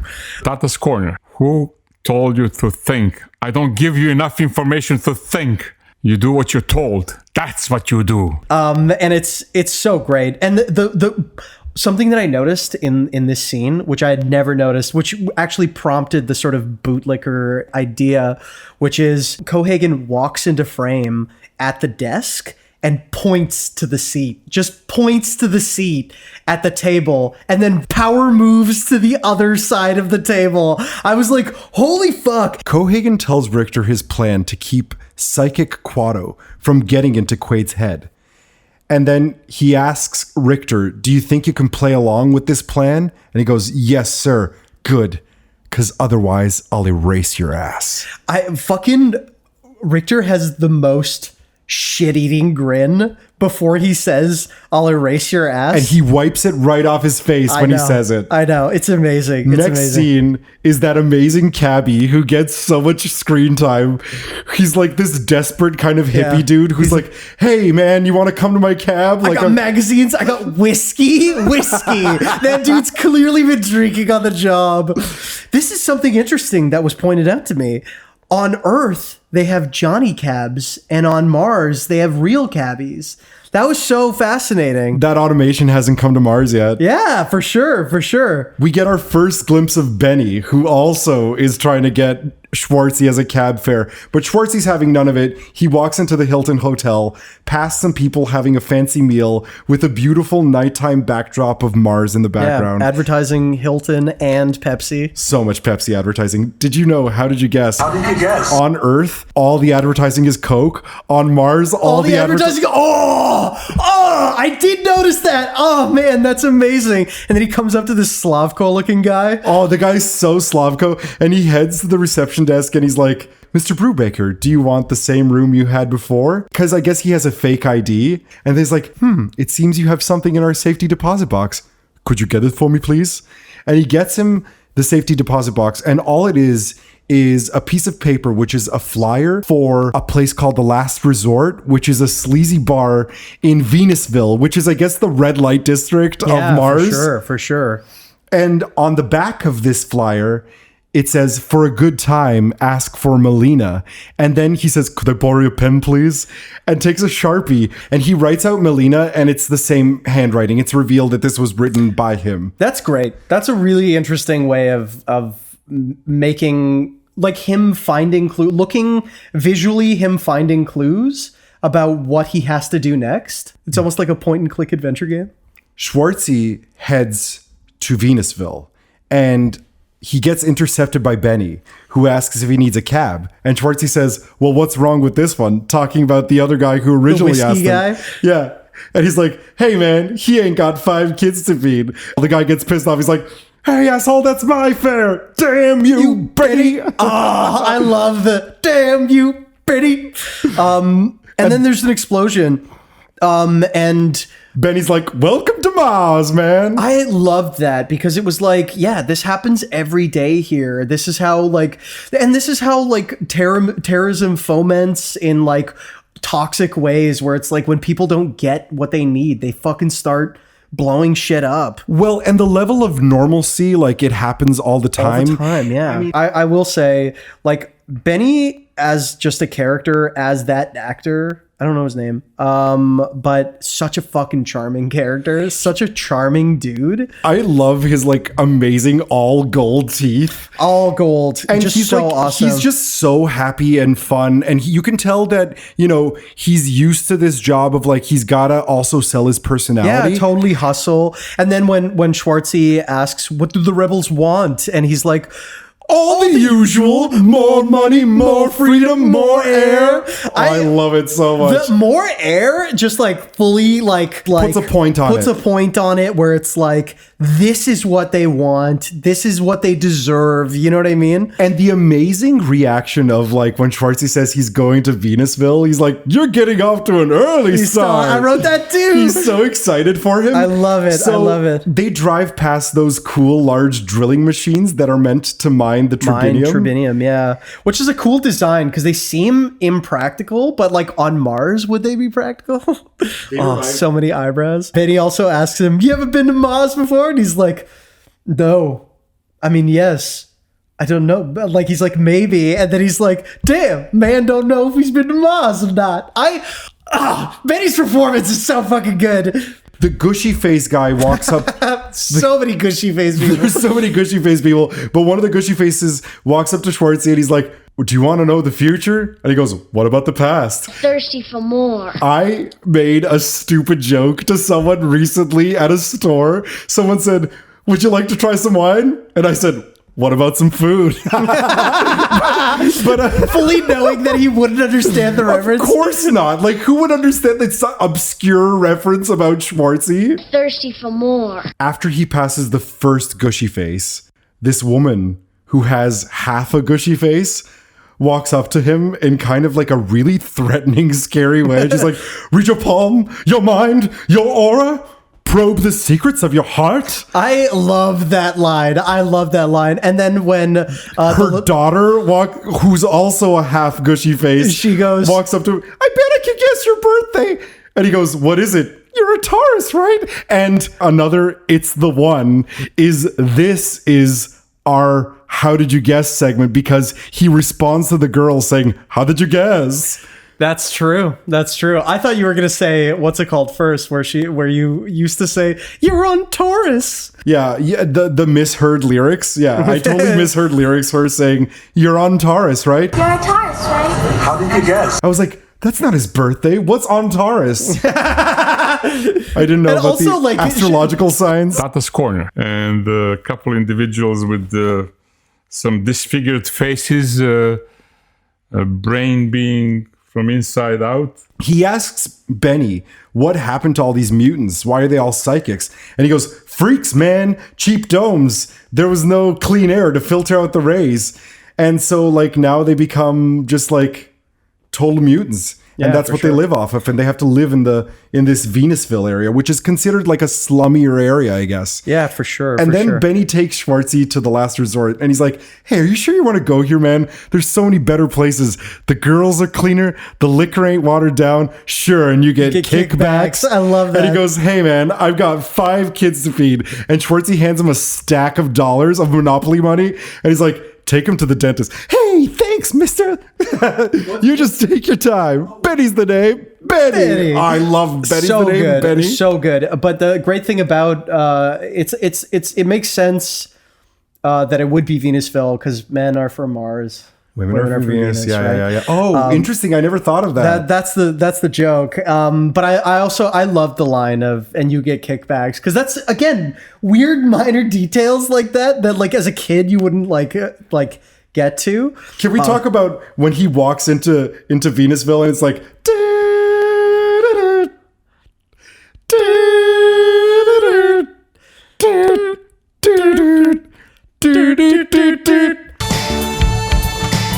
oh, that music? Love it. Did Jerry Goldsmith make that music too? Hopefully.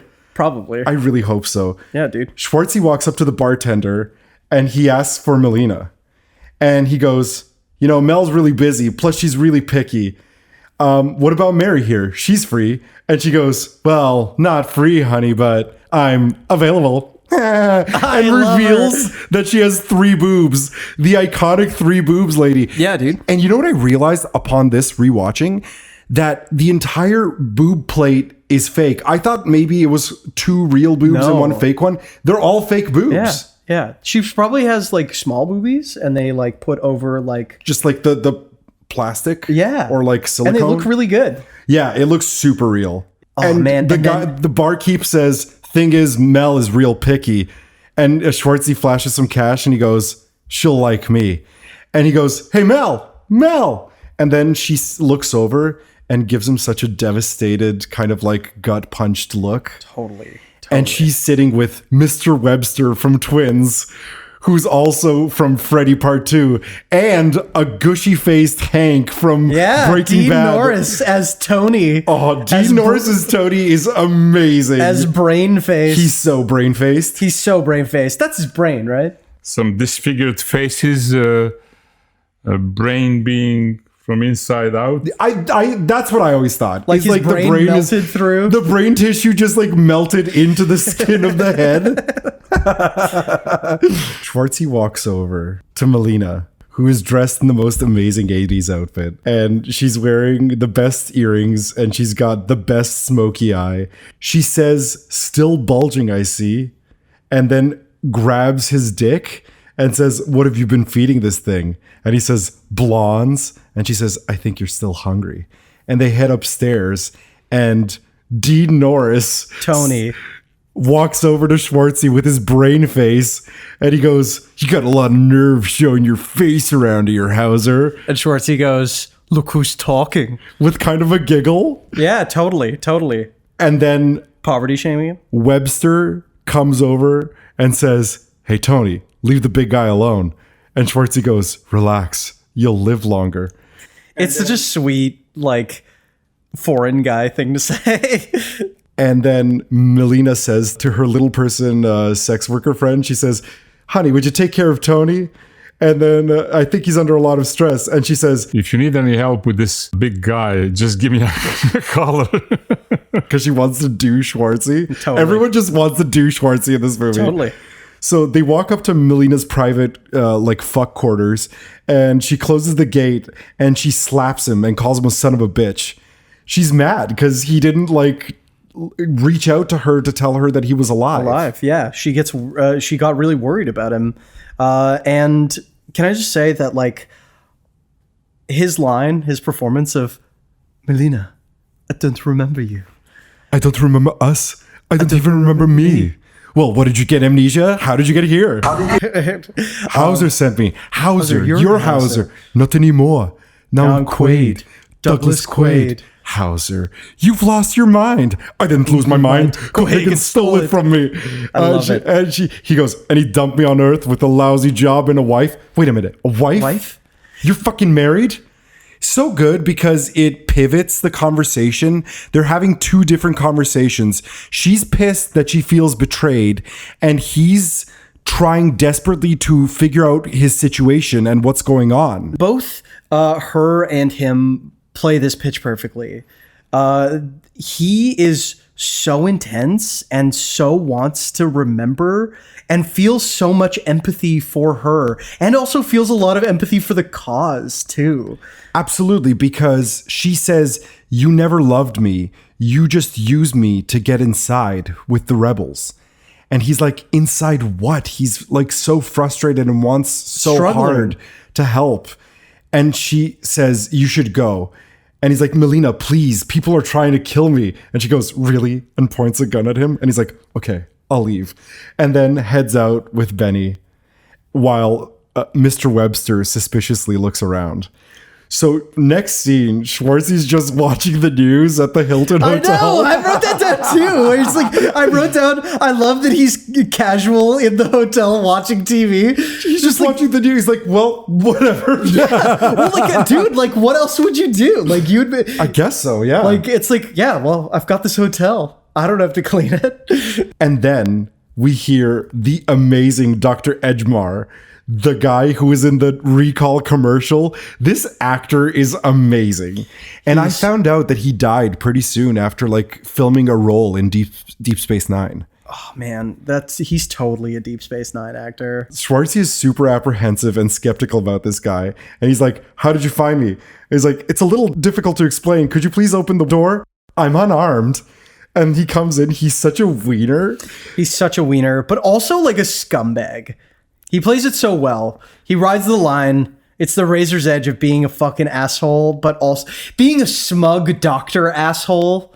He explains that neither of them are there. And Schwartzy's kind of sarcastically like, you could have fooled me, Doc. And he's like, this is all part of your big freeform delusion. You're inventing this as you go along. You've suffered a schizoid embolism. That's a really cool part too, because it's a freeform delusion from our memory tapes. That's what he says. That's so weirdly specific. I love that. So this is where I was wondering, is Schwartzy having a schizoid embolism where he's creating a freeform delusion, or is this all part of the ego trip package? I think that it's all part of the ego trip package. Although it would be amazing if he was just lobotomized and there's a movie of him just I think it's that. You think he's having a freeform delusion? I think he is. I'm of two minds of this movie where I feel for most of my childhood and most of my teens, even into my 20s, having watched this movie hundreds of times. Yeah. I feel he wasn't dreaming. I feel that's what was my set goal, because I wanted to be him, right? It felt like the movie being a dream invalidated the movie. So I think both of us so hardcore wanted Doug Quaid's experience of all of this to be real. But not just that. The interesting thing about the movie itself is that movies themselves are that. It doesn't invalidate it because it takes you on that journey. It gives you that memory that you want, right? You get to experience what a hero experiences through movies, you know? Dr. Edgemar is like, hey, so what do you think is real? That you're a secret agent there's this massive conspiracy making you think you're a lowly construction worker, which is a weird poverty shaming moment where he's like, it's such a great line. It's such a great line. It's such a great line. But like, I like the fact that he says it in this way because I don't think he's necessarily, his intentions are to shame it. It's what Schwartzy thinks. Like, oh, you want it to be a mystery man that's like a spy, but like you're just a construction worker. But even if the doctor is real, I feel like the doctor wouldn't be saying a lonely construction worker. He's weaving a narrative for Schwartzy to be like, oh, you just think this about yourself? No, you're a husband. And like, you know what I mean? Like, it's that kind of thing. He says, bullshit. It's coincidence. What about the girl? Ah, she's real. I dreamt about her even before I went to recall. Listen to yourself, Doug. She's real because you dreamt her. Yeah, so that was good. awesome. That was awesome. And then he encourages Schwartzy to open the door. He points the gun at him and he's like, no need to be rude. Yeah. I loved his performance. And then he opens it himself and Laurie's there. And Schwartzy says, I suppose you're not here either. And she says, I'm here at recall. I love you. She's being so weirdly like flat. I think that's how a person would be if they thought to themselves, you were going crazy or something. Yeah, they would want to be like very neutral. Yes, not calm, neutral. Definitely and neutral. Also, like this scene points out how good Sharon Stone is, because the first scene is very loving. The first few scenes that she's in, very good person, very nice, like wants to be a supportive partner. Then she's like 180 into I'm gonna murder you, and then she's manipulative, and now it's like so intensely neutral. It's perfect. Schwartzy begins second guessing himself, and he's like, well, what if I wanted to come back to reality? What would happen then? And what would happen then is Dr. Edgemar red pills him and gives him this little red pill, and he's like, this is a symbol of your desire to return to reality. In your dream, you'll fall asleep. And then Schwartzy says, well, let's say you're telling the truth. I could just kill you and it wouldn't matter. And Dr. Edgemar says, it wouldn't make the slightest difference to me. But with no one here to guide you, the walls of reality would come crashing down. 1 minute you'll be the savior of the rebel cause, and the next thing you know, you'll be Cohagen's bosom buddy. You'll even have fantasies about alien artifacts as you requested, but in the end, back on Earth, you'll be lobotomized. Now get a grip on yourself, Doug, and put down that gun. Now take the pill and put it in your mouth. Swallow it. And then Schwartzy notices one bead of lonely sweat beating down Dr. Edgemar's forehead and decides to perfectly forehead shoot him in the middle of his forehead. Totally. He slow motion falls down. It's so sweet. We also forgot to say, what's bullshit, Mr. Quaid? What's bullshit, Mr. Quaid? Oh, such a good line. The what's bullshit, Mr. Quaid line is so fucking iconic. So because iconic. The guy's voice is so nasally and obnoxious, but also so kind of like, yeah, this guy is right. You know what I mean? Like, totally. He seems like an authority. Totally. And then after Edgemar gets shot, we have another line where Laurie goes, now you've done it. Now you've done it. And then the wall explodes and henchmen walk inside, beat Schwartzy up. And the third ball shot that she takes. So many ball shots. She does not want to have kids with him. And I love the line, I can't believe you came here. You know how much I hate this fucking planet. And she kicks him in the face. She goes, cuff him. Ah, man. And then Laurie Skypes with Victor and Smithers, who are just downstairs at the bar. And they're drinking smoothies? Yeah. They're literally drinking smoothies. Everyone loves smoothies in this movie. They start dragging him towards the elevator. As the elevator arrives, Melina's there and shoots all the bad guys, except for Laurie, who hides off into the corner. And then meantime, Richter and Smithers are coming upstairs. Melina and Laurie have the best fight Yeah, ever. they have a sexy lady fight. Well, it's not even like it was just so good because I don't even think it was a sexy lady fight. I like what it still falls into the trope, but it works so much better than most sexy lady fights. It definitely falls under the trope, but it's so well acted and it's so well choreographed. Yeah. Wow. She flips Melina over 3 times and Melina falls hard on her back. Yeah. And then there's like Pepsi in the background. So much fucking Pepsi advertising. Fuller, go easy on the Pepsi. And Melina is actually getting beaten here, and Laurie's about to slice Melina's neck with a hidden shoe knife, and then Schwartzy shoots the knife. Laurie looks over at him and immediately changes her face from menacing to honey, like in a split second, which is perfect. Point the gun into Laurie, and Laurie said, honey, you're not gonna do this. You're not gonna hurt me, sweetheart, won't you? After all, we are married. He shoots Laurie. And he said, consider that a divorce. Consider the divorce.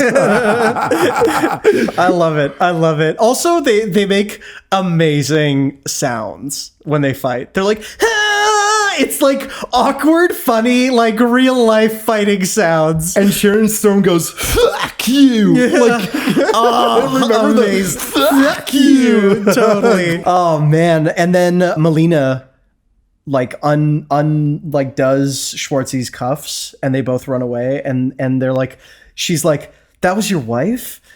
And he goes, yeah. And she goes, what a bitch.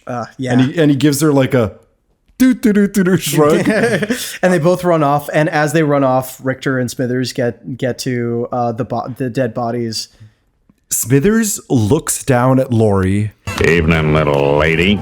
And knows there's trouble because Richter's going to be so upset and runs away. And then Richter goes and looks at Laurie's face. He's so low-key furious in this scene. Oh, so low-key furious. And not just that, but the detail of like Smithers looks down at the body and then runs off knowing like, oh, fuck, like this guy's going to need a moment or whatever. Smithers runs after Melina and Quaid, who have jumped into this domed area and like weirdly acrobatically catch on to like this like overhanging pipe. And then start climbing down the stairs. And Smithers realizes because of the shitty domes in Mars, he can't shoot the dome.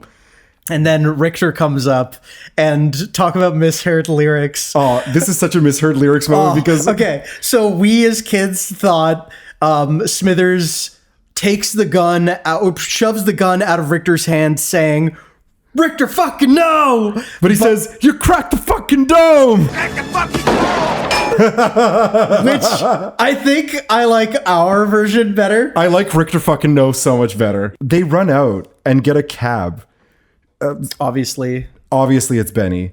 But as they're walking down the stairs, Schwartzy pushes a guy over the stairs. Did you notice that? Yeah. It's so weird. Schwartzy's actually kind of like forceful and rude to a lot of people in this movie. I mean, what is he going to do? I guess he's a secret agent and he's like fulfilling a wish fulfillment while he's lobotomized on Earth. So Richter and Smithers start shooting after Benny because Richter is fucking pissed. Yeah. Benny crashes into Venusville and he's making all kinds of comments along the way of like, oh, now they're after me. Christ, man. Yeah, you guys are in trouble. Like, what are you trying to do to me, man? I got 5 kids to feed. I love that I got 5 kids to feed. And then, but also when he crashes into Venusville, he yells, no brakes. He does yell no brakes. Why? I think it was because... My interpretation is this is where we're showing evil Benny and he's like making bad stuff happen to them. Maybe. That's I don't really know. Interesting. But the cool thing about The Last Resort is that they have like weird, intricate, like trap doors because they walk in and Tony, brain-faced Tony, a brain being from inside out, helps them escape into a trap door. And then they hide a table in front and kind of act like nothing's going on. And Mary offers herself to Richter, who's walked in with all the troops. And she goes, hey, want to have some fun? And he goes, where are they? And she's like, what the hell are you talking about? I don't know. And walks away kind of casually and he shoots her in the back, which was she's brutal. So badass, though. She's so like, cool. She's so defiant. But also, shit goes awry. and everybody pulls out guns and starts shooting the military dudes who have followed Richter in. Yeah. And he yells to kill them all. Iconic scene. Thumbelina takes a huge 9-inch knife and stabs Smithers in the dick with it. Yep. But then they cut to it later and it's in the stomach. But you totally think that the way they cut it, that it's in the dick. Yeah, it's fully in the dick. And Tony gets shot. All of the guards start getting shot. Richter notices that the tides are turning and dives through the window of the last resort. Really cool shot. Heads over to Le Capitan, Gul Dukat, who's arrived, and he's got Velos Cohagen on Skype. And Richter says they're helping him out. He's escaped. And Cohagen says the iconic line, perfect. Oh, I love it. And he's like, tell your troops to pull out. But sir, and he's like, don't think, just do it. He pulls the troops out. And Cohagen, he shuts off the air to all of Venusville. And we're in the mines where the trapdoor was in the next scene with Melina, Benny, and Schwartzy. And we get a bit of history, how like the first settlers of Mars are buried here. And Benny's like, I think my grandma's here. The first settlers of Mars were really just like kind of workers who were exploited. And then Melina says, maybe Quato will make you remember that you love me. To Schwartzy. And Schwartzy says, I don't need Quato for that. And she looks at him and says, since when? And they have a tender kiss. But just then, the leader of this faction of the rebels shows up and he's like, come on, Melina. He's so casual in this scene. He's like, we gotta take him to Quato. You know, Quato wants to see him. And Benny shows up and he's like, hey, I didn't find grandma, but and he's like, who the hell is this? And he's like, don't worry, man, I'm on your side, and takes off a fake hand and reveals that he has like a weird like alien arm. Yeah, Benny's got like this weird, like, it looks like a bone with skin on it. You know what it reminded me of? What was that movie where Charlie Sheen does the bendy legs? Fully. It's called First Contact. Was it First Contact? There's a movie with Charlie Sheen where he has like these is an alien that has these weird bendy legs. The Arrival. Yeah. Such a bad movie. But yeah, it fully reminds me of that. I guess because he's a mutant, they trust him because he must be with the rebels. Yeah, of course. Yeah. So they all head into this underground rebel lair where everyone's hiding. And Mr. Webster's there on Skype with Tony. And he says, you know, Tony's explaining that everyone's in a critical condition because they're running out of air and they can't do anything about it. The situation looks grim. Mr. Webster says, well, Melina has just arrived here with Quaid. You know, let me see what I can do. Mr. Webster says to Schwartzy, you must know something pretty damn important, but we'll leave it up to Quato to deal with you. And Quaid goes with Webster into a secluded area while Benny is suspiciously watching from the side. Mr. Webster tells Schwartzy that Cohagen found something in the pyramid mines that has him scared shitless. What is it? And he's like, I don't know. You tell me. And he's like, I don't know. Yes, you do. That's why I brought you here. So Cohagen has buried a sequin in that black hole you have called a brain. And I love that line. It's such a good line. And Schwartzy says to Mr. Webster, you're Quato, right? And it's like, wrong. But Quato's a mutant, so don't get upset when you see him. And then he does like the weird orgasm moments when he unbuttons his shirt. Yeah, he's just like, oh. And it's like, he's got like really intense faces. Also, I love that you didn't even introduce Marshall Bell as the actor. You're just calling him Mr. Webster from Twins. And then we see the grossest melted mutant baby ever. Okay, how did you guess about the animatronic baby in this guy's stomach? How did you guess? It took 16 puppeteers to puppeteer this thing. Well, like, I didn't notice this until now. Like, the whole thing is a puppet, like, including George. Like, Marshall Bell plays George, who has Quato as a baby stomach. Yeah, old man baby stomach. And like, it's fully a puppet for most of the performance. And I was like, outside of like Marshall Bell playing it, but like, it's fascinating. That's amazing. 16 people to operate that. So one of the things that Tata commented on when we were watching the movie and he was doing the episode. We commented so much on the open your mind part because as kids, to encourage us to learn more, Tata would always say, open your mind. Yeah. Well, I remember when you were young kids, like small kids, I was trying to tell you, open your mind in order to acquire as much knowledge and whatever is out there as you can. Which is so sweet that like this is like an integral part of our beings. Yeah, right? I mean, like it's weird. Like maybe it's the like, oh, old people get more conservative when they get older, but like Tata and Mama like were very pushy about like keep your mind open, be as open to everything as possible. Like think critically. Kuato has a really amazing voice. Kuato has a beautiful, beautiful voice that is like weirdly calming for like a mutant baby, old man baby. Like it's like, wow, I do believe this. And then he goes, take my hands. These weird, creepy baby hands. And as he touches his hand, he like kind of shivers. Yeah. Because he has like a weird mind meld. Schwartzy realizes in this scene that the pyramid mine is actually a reactor that is supposed to melt the tribinium in the planet, and it creates an atmosphere. But this machine is 1 million years old and it's never been turned on. Well, this is the thing. As we go into the depths of his mind, it's visualized in a really incredible way because we float through this like blackness, and then all of a sudden we see these like beautiful models of the actual mine and stuff, and then we see Cohagen, and Richter go through them with a bunch of henchmen, assuming that Schwartzy is also there with him, and they're explaining what the mine is and what it does. And also at this point, I realized that Richter is like a fucking outrageous Yahoo who's like, well, why don't we just turn it on? And it's like, whoa, dude. See what happens. Yeah, it's just like, whoa, like you don't want a meltdown to happen. But also he obviously Cohagen knows what's going to happen. And the last shot of this remembering dream sequence, which is, like you said, beautifully shot, is the button, the handprint button of the alien hand that you have to push down in order to start this reactor.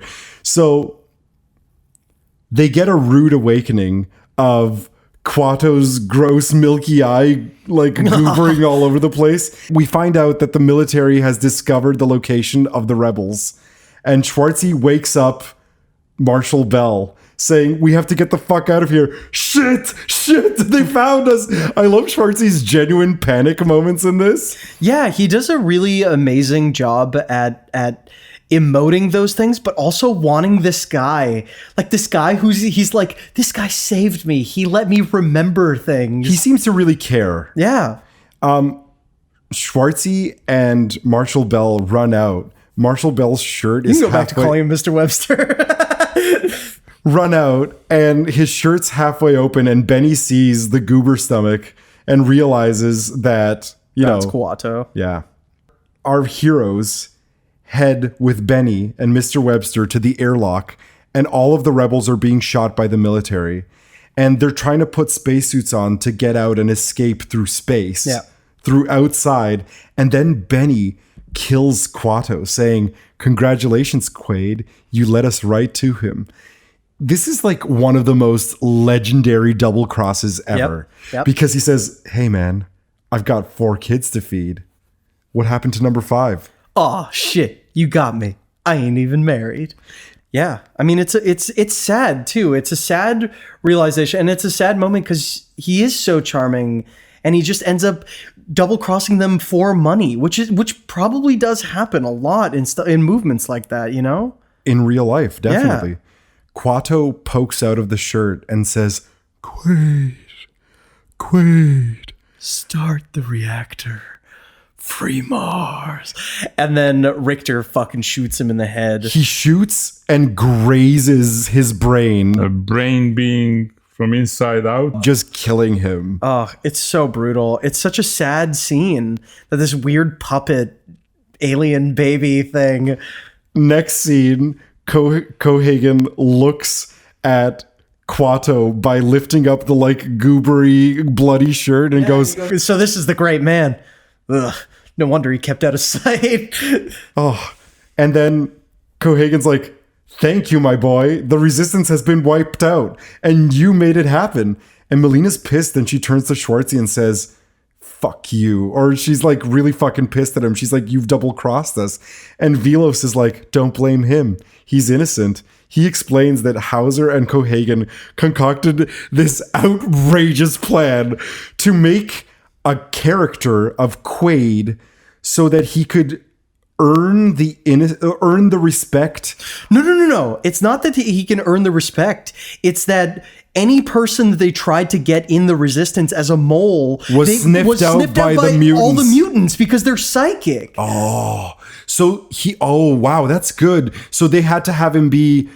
They erased his memory, and that's why he says the perfect mole. Wow. Because they erased his memory, put him in on a different planet to have new memories so that he could later on infiltrate. But Schwartzy's having none of it because he still believes the Hauser story, and he's like, "You're telling lies. Hauser turned against you." Cohagen's like, "Well, you don't have to believe me. Watch this video here." And we get another smarmy Hauser being like, "Hey, old buddy. How you doing?" Not just that, but from the same, from the laptop footage, the same background, implying that it's the same location. They probably just filmed it at the same time. At the same time, of course.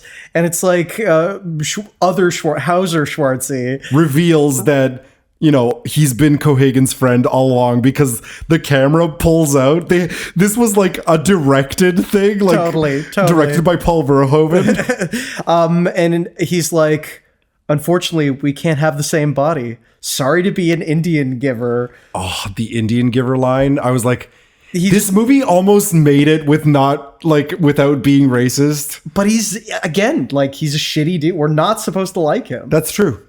I guess the character of Hauser would be a guy who would use the term Indian giver. Yeah.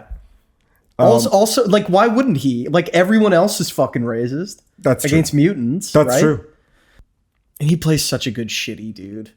Like, that was a surprising performance of like, not just like a bad guy, but like just like a shitty dude. And it's like, this guy. Next scene, Schwartzy and Melina are struggling, and the technicians that are putting them into the restraints and into the like brain scanning equipment, the crystal head chairs. I love this scene so much. They want to make Hauser loyal again. He was one of Cohagen's best friends. He has a nice house, a Mercedes. "Oh, you'll like being Hauser. And you like Melina here. Well, you get to fuck her every night." And she's like, "I'll bust his balls." Princess. We're having you fixed. See, so yeah, they give the kind of like misogyny lines to the evil guy. Cohagen says to Melina, "You're going to be respectful, compliant, and appreciative. The way a woman should be." So she spits in his face and he wipes it away. And Cohagen is informed that everyone in Venusville is dying. And he's like, "Fuck them. It'll be a good lesson to the others." But then Schwartzy, in his like good guy moment, says, "Come on, Cohagen. You got what you want. Give these people air. Give these people air." Which is the line that everybody... And also, I really love when Melina goes, "The guy's a fucking asshole." Not true. When fucking Cohagen, he's... Like, this was when he gets so outrageous. It's like maniacal evil, but played so well and so realistically. Because he says, "My friend, in 5 minutes, you won't give a shit about the people." Which is so interesting. Yeah. That this same body could be like a totally different set of principles and ideologies. Yeah, totally. Richter gets a shot in here because he's like, "Doc, is he going to remember anything here?" And he's like, "Not a thing." And he punches Schwartzy in the face, and Schwartzy gives him such a like Schwartzy eyes stink eye. Yeah, totally. All of the villains walk out and Richter goes, "See you at the party." Because they're having a party tonight to celebrate Hauser's return. I love it. And their defeat of the rebels. I love it. Both Schwartzy and Melina are struggling as the evil technicians start implanting new memories into their brains. And one of the technicians goes, if you keep fighting, you'll end up psychotic. And keep still. Fighting makes it hurt. That was such a weird line. And I like that Melina's fighting less, but Schwartzy literally looks like he's taking the hardest shit ever. Seriously. And like truly like an amazing performance in that part too, because it's like, whoa, dude, this guy's like really intense and scary. And then he fucking rips out the restraint with the spike at the end of the restraint and then stabs the technician in the neck with the restraint. It's so causing bloody. him to gush blood all over his face. The technicians start coming at Schwartzy and he kills all of them, untying himself. One of them grabs this like metal jabby pole, this spike that Schwartzy grabs and later like stabs through his head.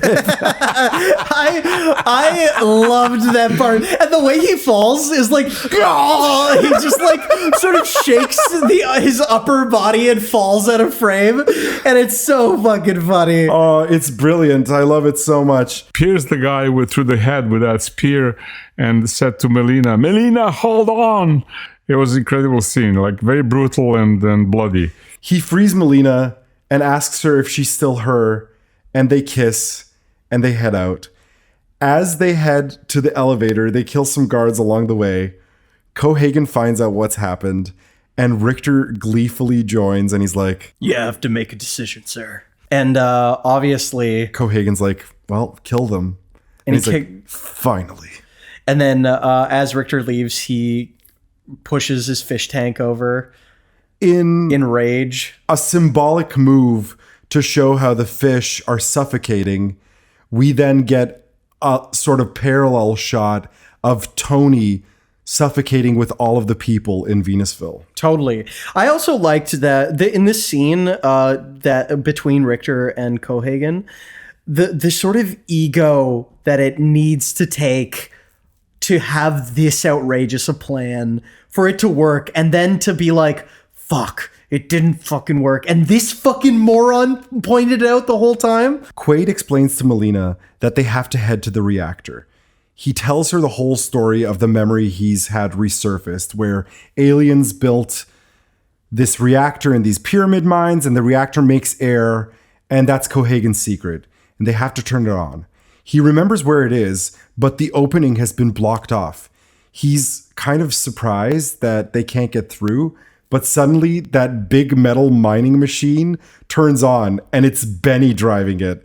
And they start shooting at it, but it's impervious to their bullets. So Schwartzy grabs a drill, but Benny is coming towards them and starts drilling their arms. Oh, He's like, I'm gonna drill you, sucker. I love it so much. I love it. And what was great about this scene that was pointed out later in the special features that I fucking watched, Schwartzy obviously has experience with drills.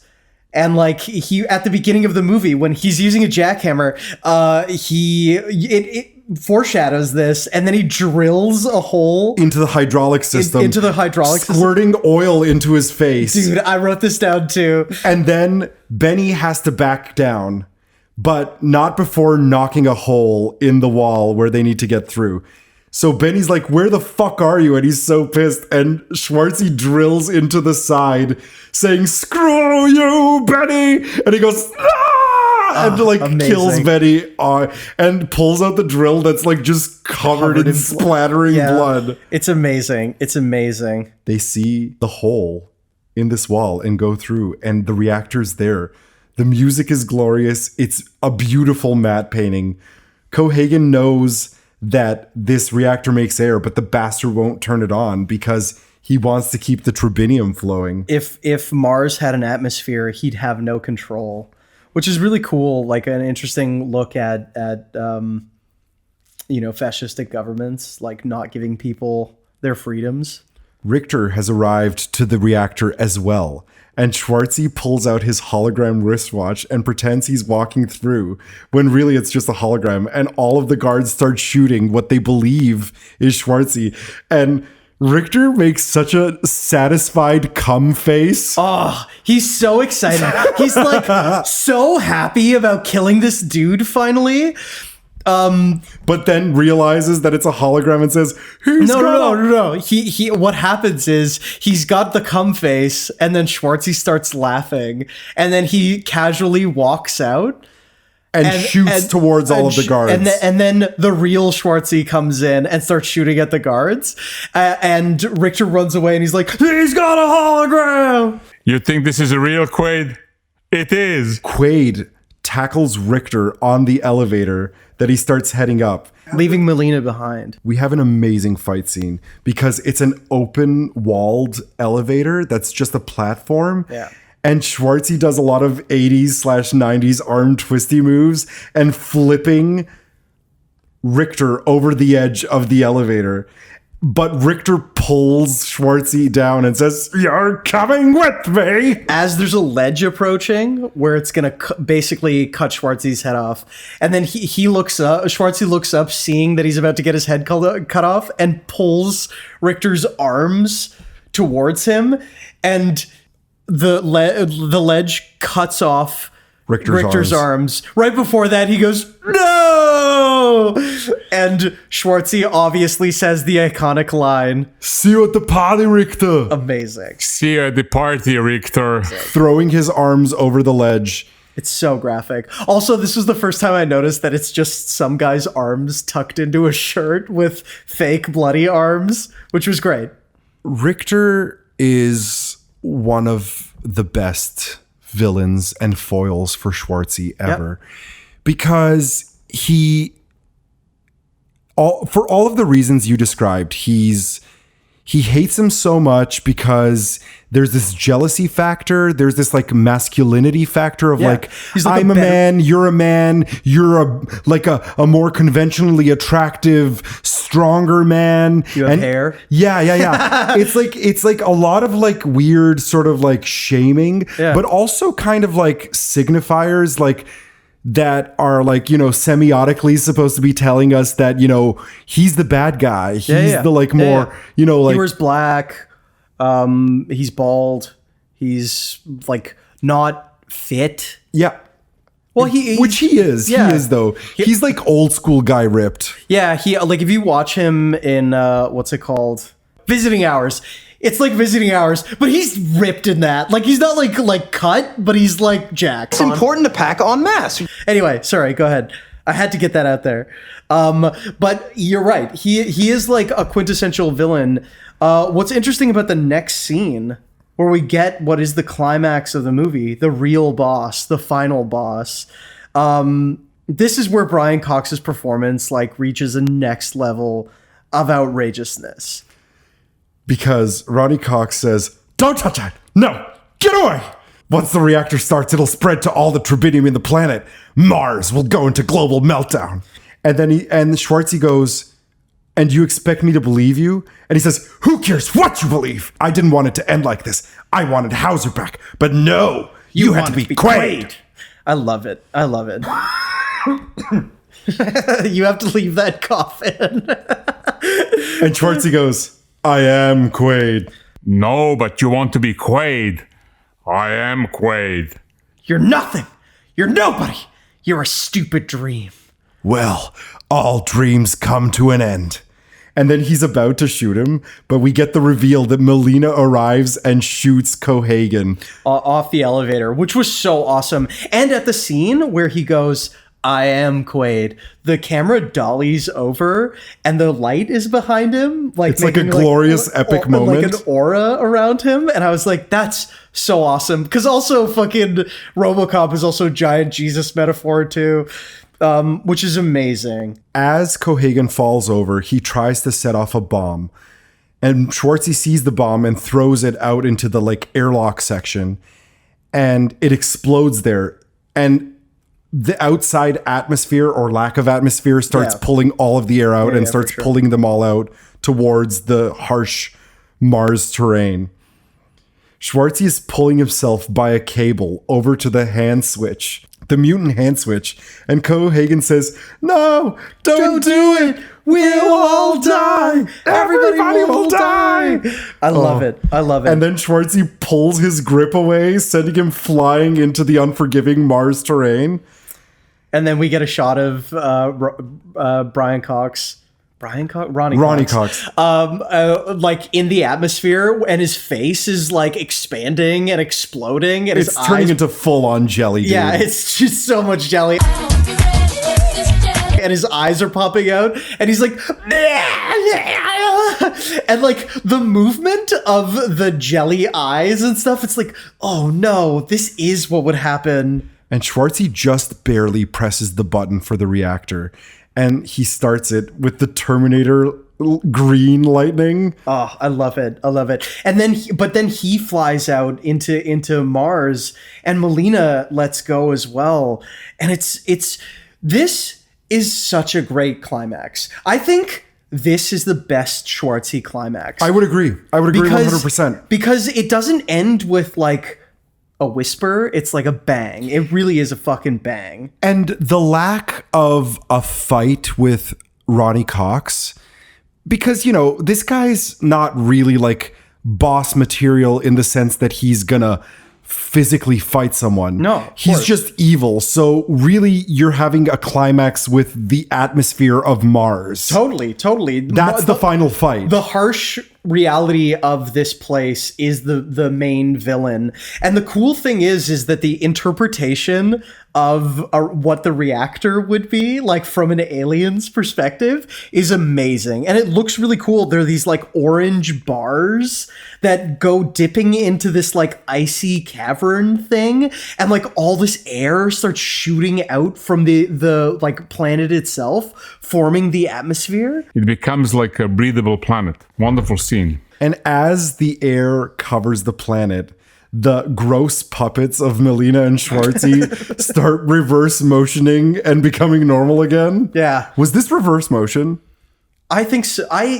That's interesting. I don't know, actually. Probably. It must have been. There's lightning and stuff forming in the sky like clouds, and people head out of their buildings because all of the domes have smashed from the atmosphere reaching the domes. Repressurizing everything. And everyone is entranced by this new blue sky on Mars. Tony and the brain-faced girl, the brain being from inside out, like walk out and hug each other. Are we meant to believe that he's the dad? I totally tries the tooth. Oh, it's totally a tries the tooth moment. He totally tries the tooth. But also what I noticed, this might just be nitpicky, but also air doesn't clean radiation. Like it would still be really irradiated. I mean, they keep saying that there's an atmosphere that forms. But yeah, for sure. I think that Melina and Schwartzy would still be burned and melted to shit. Yeah, like because there's radiation. They've already been on the planet. Even if they could survive something like that, they'd just be like, oh. They would be RoboCop. Really... Remember that guy who gets melted in RoboCop? Totally. Yeah, it would be like it's a really harsh reality out there. Melina says, I can't believe it. It's like a dream. And Schwartzy says, I just had a terrible thought. What if this is all a dream? And she goes, well, kiss me quick before you wake up. And then they kiss, and the light of the sun shines and blinds the screen, filling it with total whiteness. Perfect ending to this. Ending. So, okay. Do you think Schwartzy's having a schizoid embolism? Or do you think that this was all like, it was kind of like The Game with Michael Douglas, where all of the things were a part of the game and like... I'll put it this way. I'll say one thing before that. Schwartzy's still not a good kisser. He's a terrible kisser. Terrible kisser. Just terrible. And yes, I do believe that this is a dream. Ultimately, I think that the white light is meant to be like... This was a nice dream. Yeah, I don't know if he's meant to be lobotomized at the end. I want to see the recut ending where it's just like him being lobotomized at the end. Like, sir? And Lori just being like taking care of him. Oh no. Like, I thought just crying by the bed would be enough, not just like taking care of him. The thing that makes me think that it was all part of the ego trip package that he got was the Ernie line that nerd guy Ernie. Yeah. Blue skies on Mars. That's a first. Yeah, that's an interesting thing that I didn't hear. I mean, I want to believe that it is that perfect sort of ending, but like the reality is that so many things line up so nicely for him that it's like, is this real? Like, can we really believe? Can we really suspend our disbelief? And also, we don't know what happens yet after that. So it's like. But yeah, ultimately, why not? Why wouldn't it be? Like, lay the case out for why it should be versus why it wouldn't be. You're asking me to? I'm asking you. Can you repeat the question? Okay. What really sells me on the idea that it is real is that we get different perspectives. That's the big thing. Yeah, I agree. But what I thought watching it was maybe because the ego trip is a trip away from yourself, you also get to see it play out like a movie. You're just the main character. Right. I don't know. I mean, that's maybe a stretch, but I don't know what logic this movie's functioning in. You know, it doesn't really explain that to us. True. I mean, we're never going to know. I have one more. How did you guess? How did you guess? There's some prop recycling. Please. Several of the micro Uzis were previously used in another Schwartzy movie, The Running Man, and a sequel to a Schwartzy movie, Predator 2.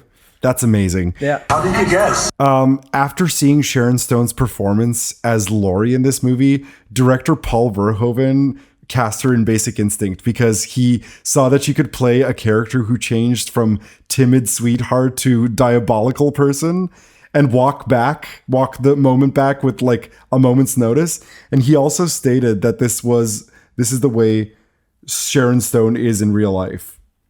Wow. That's crazy. How did you guess? This is the last major Hollywood blockbuster to make a large-scale use of miniature effects as opposed to CGI. They made a good choice. How did you guess? It was also the first major Hollywood blockbuster to use CGI, mainly for the scenes involving the X-ray scanner. Wow, really? How did you guess? Towards the end of filming in Mexico, Paul Verhoeven got so sick from food poisoning that they had an ambulance standing by on set at all times. And in between takes, paramedics would administer fluids and give him medication so that he could keep directing in spite of his illness. Apparently he had like diarrhea and throwing up all the time because How did you guess? Arnold Schwarzenegger noticed that Michael Ironside was constantly on the phone in between takes. And he asked like, hey, what's wrong, man? He found out that Michael Ironside's sister had cancer and that he was talking to her. So Schwartzy arranged like to have a 3-way hour-long conversation with Michael Ironside and his sister about what exercises to do and what kind of like foods she should be eating in order to like get better. And Ironside never forgot Schwarzenegger's kindness, and neither did his sister. That's so awesome. That's so awesome. And he does seem like a really nice guy. I hope Schwartzy's a nice guy. I know Michael Ironside. You met Bill Ironside. I did. I met Bill Ironside, Michael Ironside's brother, in real life. What did you tell him?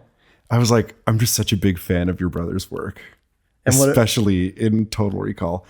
I mean, you know, like, I don't know, like, I don't know how do you react to something like that? I mean, he was grateful, but he was also like a little bit weirded out. Do you know what Michael Ironside's real name is?